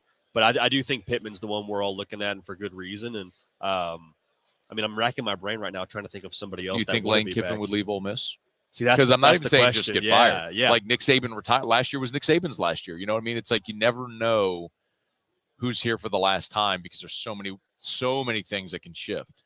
My question would be, where else does he fit? Because even when Auburn became open and everyone's saying, oh, it's Kiffin to Auburn, it's this, it's that. And I was like, man, there's a lot that comes with Lane Kiffin, as I think a lot of us have come to understand. Like, he's going to tweet, he's going to use the portal, he's going to operate a certain way with the media. And I think that the way he fits right now at Ole Miss and the way that Ole Miss almost champions him, I'm like, okay, like clearly the NIL dollars are looking more than fine. Like, let's keep pushing this thing and see how far we can go, and we'll get a good gauge for that this year. Last thing for you, JD Pickell is our guest on 3. You can catch him on the On 3 YouTube channel. He's on Twitter at JD Pickell, Pickell, if you want to give him a follow. Take it outside of the SEC.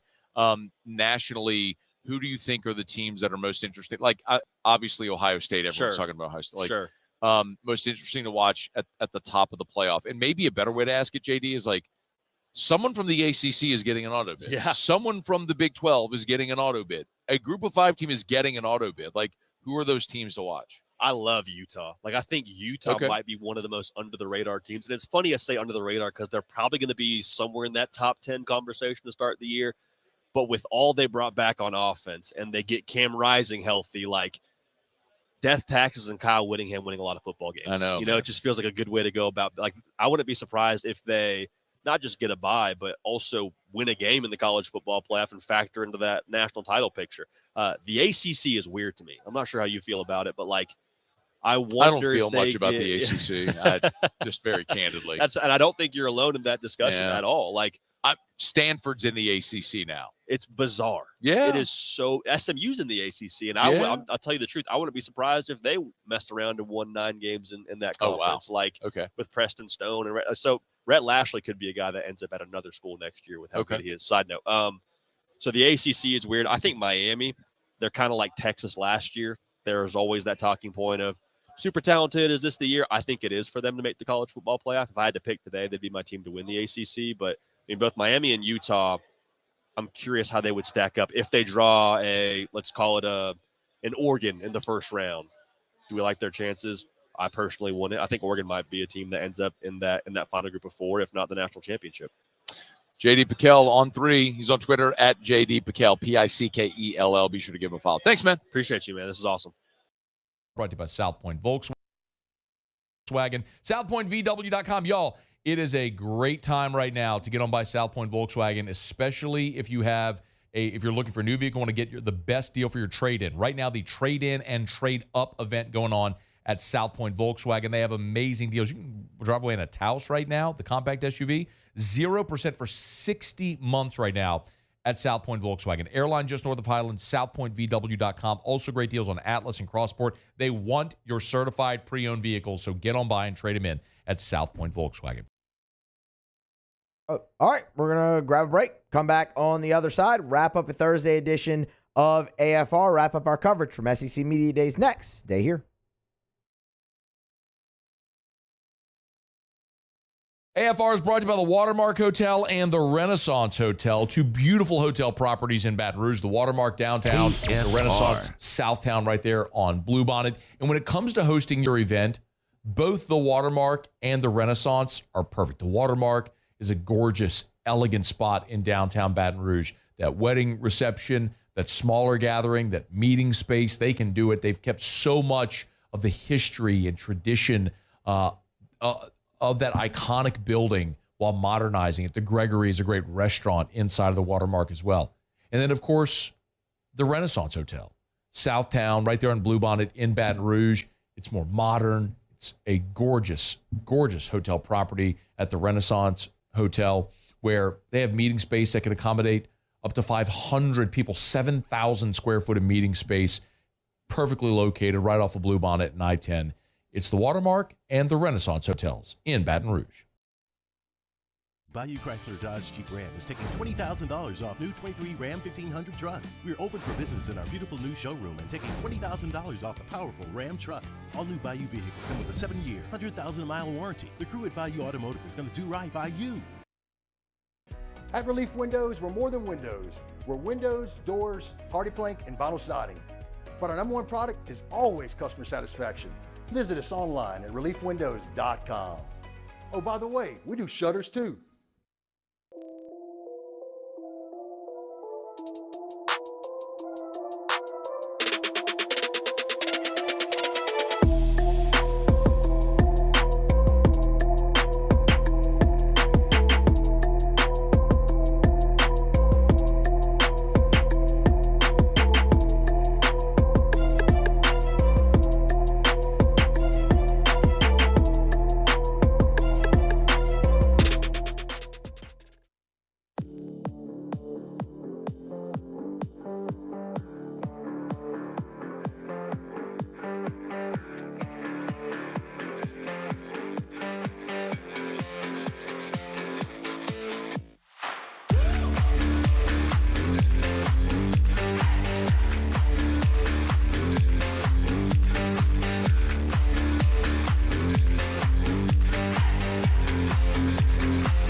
Farming is a way of life for us. It's not something we get up in the morning and dread going do. It's just something we go to bed at night looking forward to getting up to go do. John Deere equipment is what we as farmers strive to have. It's in your blood, it's in your veins. It's just a part of who you are. Green is what we want to be in. The other tractors were acquired to patch it up to get to where you want to be. Where we want to be is in John Deere. Flip the switch and learn more about what it means to be powered by sunshine at sunequip.com. Gulf Coast Office Products is a nationally recognized Savin office equipment dealer based right here in Louisiana. Over 100 employees strong, Gulf Coast has the boots on the ground to support all vertical markets from education, engineering, legal, and finance. With the latest in office technology from desktop to production segment units, Gulf Coast and Savin have the perfect fit for you. Call 225-756-2644. That's 756-2644 for Gulf Coast Office Products. Breck teamed up to reimagine your parks, and you imagined big.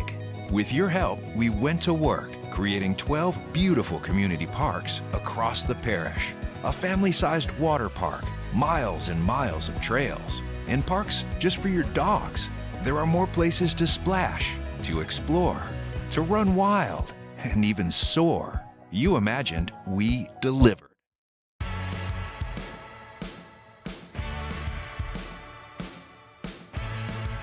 After further review with Matt Moscona. For the last 3.5 years, I've told you, do business with someone you know. And that's still the case. It's just we've got a new company. It's Parish Construction and Roofing. But it's all still the same people. It's me, it's Ryan Terrio and Richard Tilley and Joe Morales, all the way down to Christina in our office, who when you call, that's who you talk to, and the same friendly crews that come actually do the work at your home. It's our same team. We just started a new company, Parish Construction and Roofing. You can give us a shout. We even have the same number, 364-1007, 364-1007, or parishbuilt.com, parishbuilt.com. Roof repairs, roof replacements, from the smallest residential repair to the largest commercial roof replacement. We do it all, and we do it friendly with a smile, and we are here. We are local. We are Parish Construction and Roofing. Do business with someone you know. Parishbuilt.com. That's parishbuilt.com. And, of course, obviously a special thanks to Parish Construction and Roofing, parishbuilt.com, Relief Windows, Rev Business. They brought you our coverage all week of SEC football media days. And now that's in the books. And it was a great week so far, man. Great 4 days. Brought you a little something on every single team. Maybe not Kentucky, but it's Kentucky. Who cares? And it's here. I mean, y'all, we are in the teeth of football season now. If you're not feeling it already, then you're getting left behind. Get ready, because before you know it, they're going to be teeing it up and kicking it off in Tiger Stadium. And even before that, in the NFL preseason. So that is here. That's going to wrap up our coverage here for the week. Matt is back in the chair tomorrow. He'll give you his final thoughts on media days, put a button on everything, probably give you his ballot that he voted on today. We'll have some talk about the DJ Pickett news, him committing to LSU, what happens with the Jabari Antoine on Saturday. We got some Saints roster moves earlier today as they get set for training camp. We have plenty to go through tomorrow on AFR, and we'll have you covered. All of that 3 to 6. So make sure you're back here for that. Again, Matt back in the chair. And again, thanks for tuning in, obviously, all week. Football season is here, and man, I couldn't be more excited for it. The outlook on the conference, just for the SEC, keeping it college football centric here, is everyone said so wide open. I don't really know that it's that wide open, but I think you have a few elite teams that are contenders, and then you just have a group and collective of really good, and that's going to make the league really tough. Be here tomorrow for more on AFR. AFR.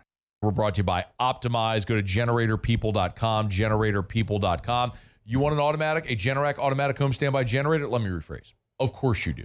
So why should you go with Optimize? 2 reasons. Number 1, the affordability. They have financing options to fit any budget, and you get your upfront quote price, meaning whatever they quote you on site. It's not like they're going to come back later and there's going to be fees and install fees and techs. And no. Whatever that number is that they quote you, boom, that's it. Turnkey installation. When they're done, it is ready to roll if the power goes out. Number 2, that's all they do at Optimize. They're not an electrical business that does 10 different things. They do one thing. They sell, service, and install Generac automatic home standby generators. They got 4 locations across the 10-12 corridor. So it doesn't matter if you're in Lake Charles, Slidell, or any point in between. They are Louisiana's #1 Generac dealer. Optimize. Go to generatorpeople.com. Easy website, generatorpeople.com. There it is, the extra mile, on the border of expected and extraordinary, for those willing to go further, like vans customized for work or play, with safety and tech to keep you connected. Supported by a 5-star sales, service, and finance team. And backed by the 1-star you know. So go the extra mile. It's never crowded, because so few have what it takes to go there.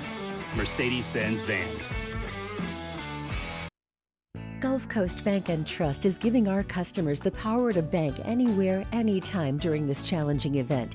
And we're right there with you. Our mobile banking app is a smart way to manage your money and time. Gulf Coast Bank and Trust, the bank that cares about you. At Relief Windows, we're more than windows. We're windows, doors, hardy plank, and vinyl siding. But our #1 product is always customer satisfaction. Visit us online at reliefwindows.com.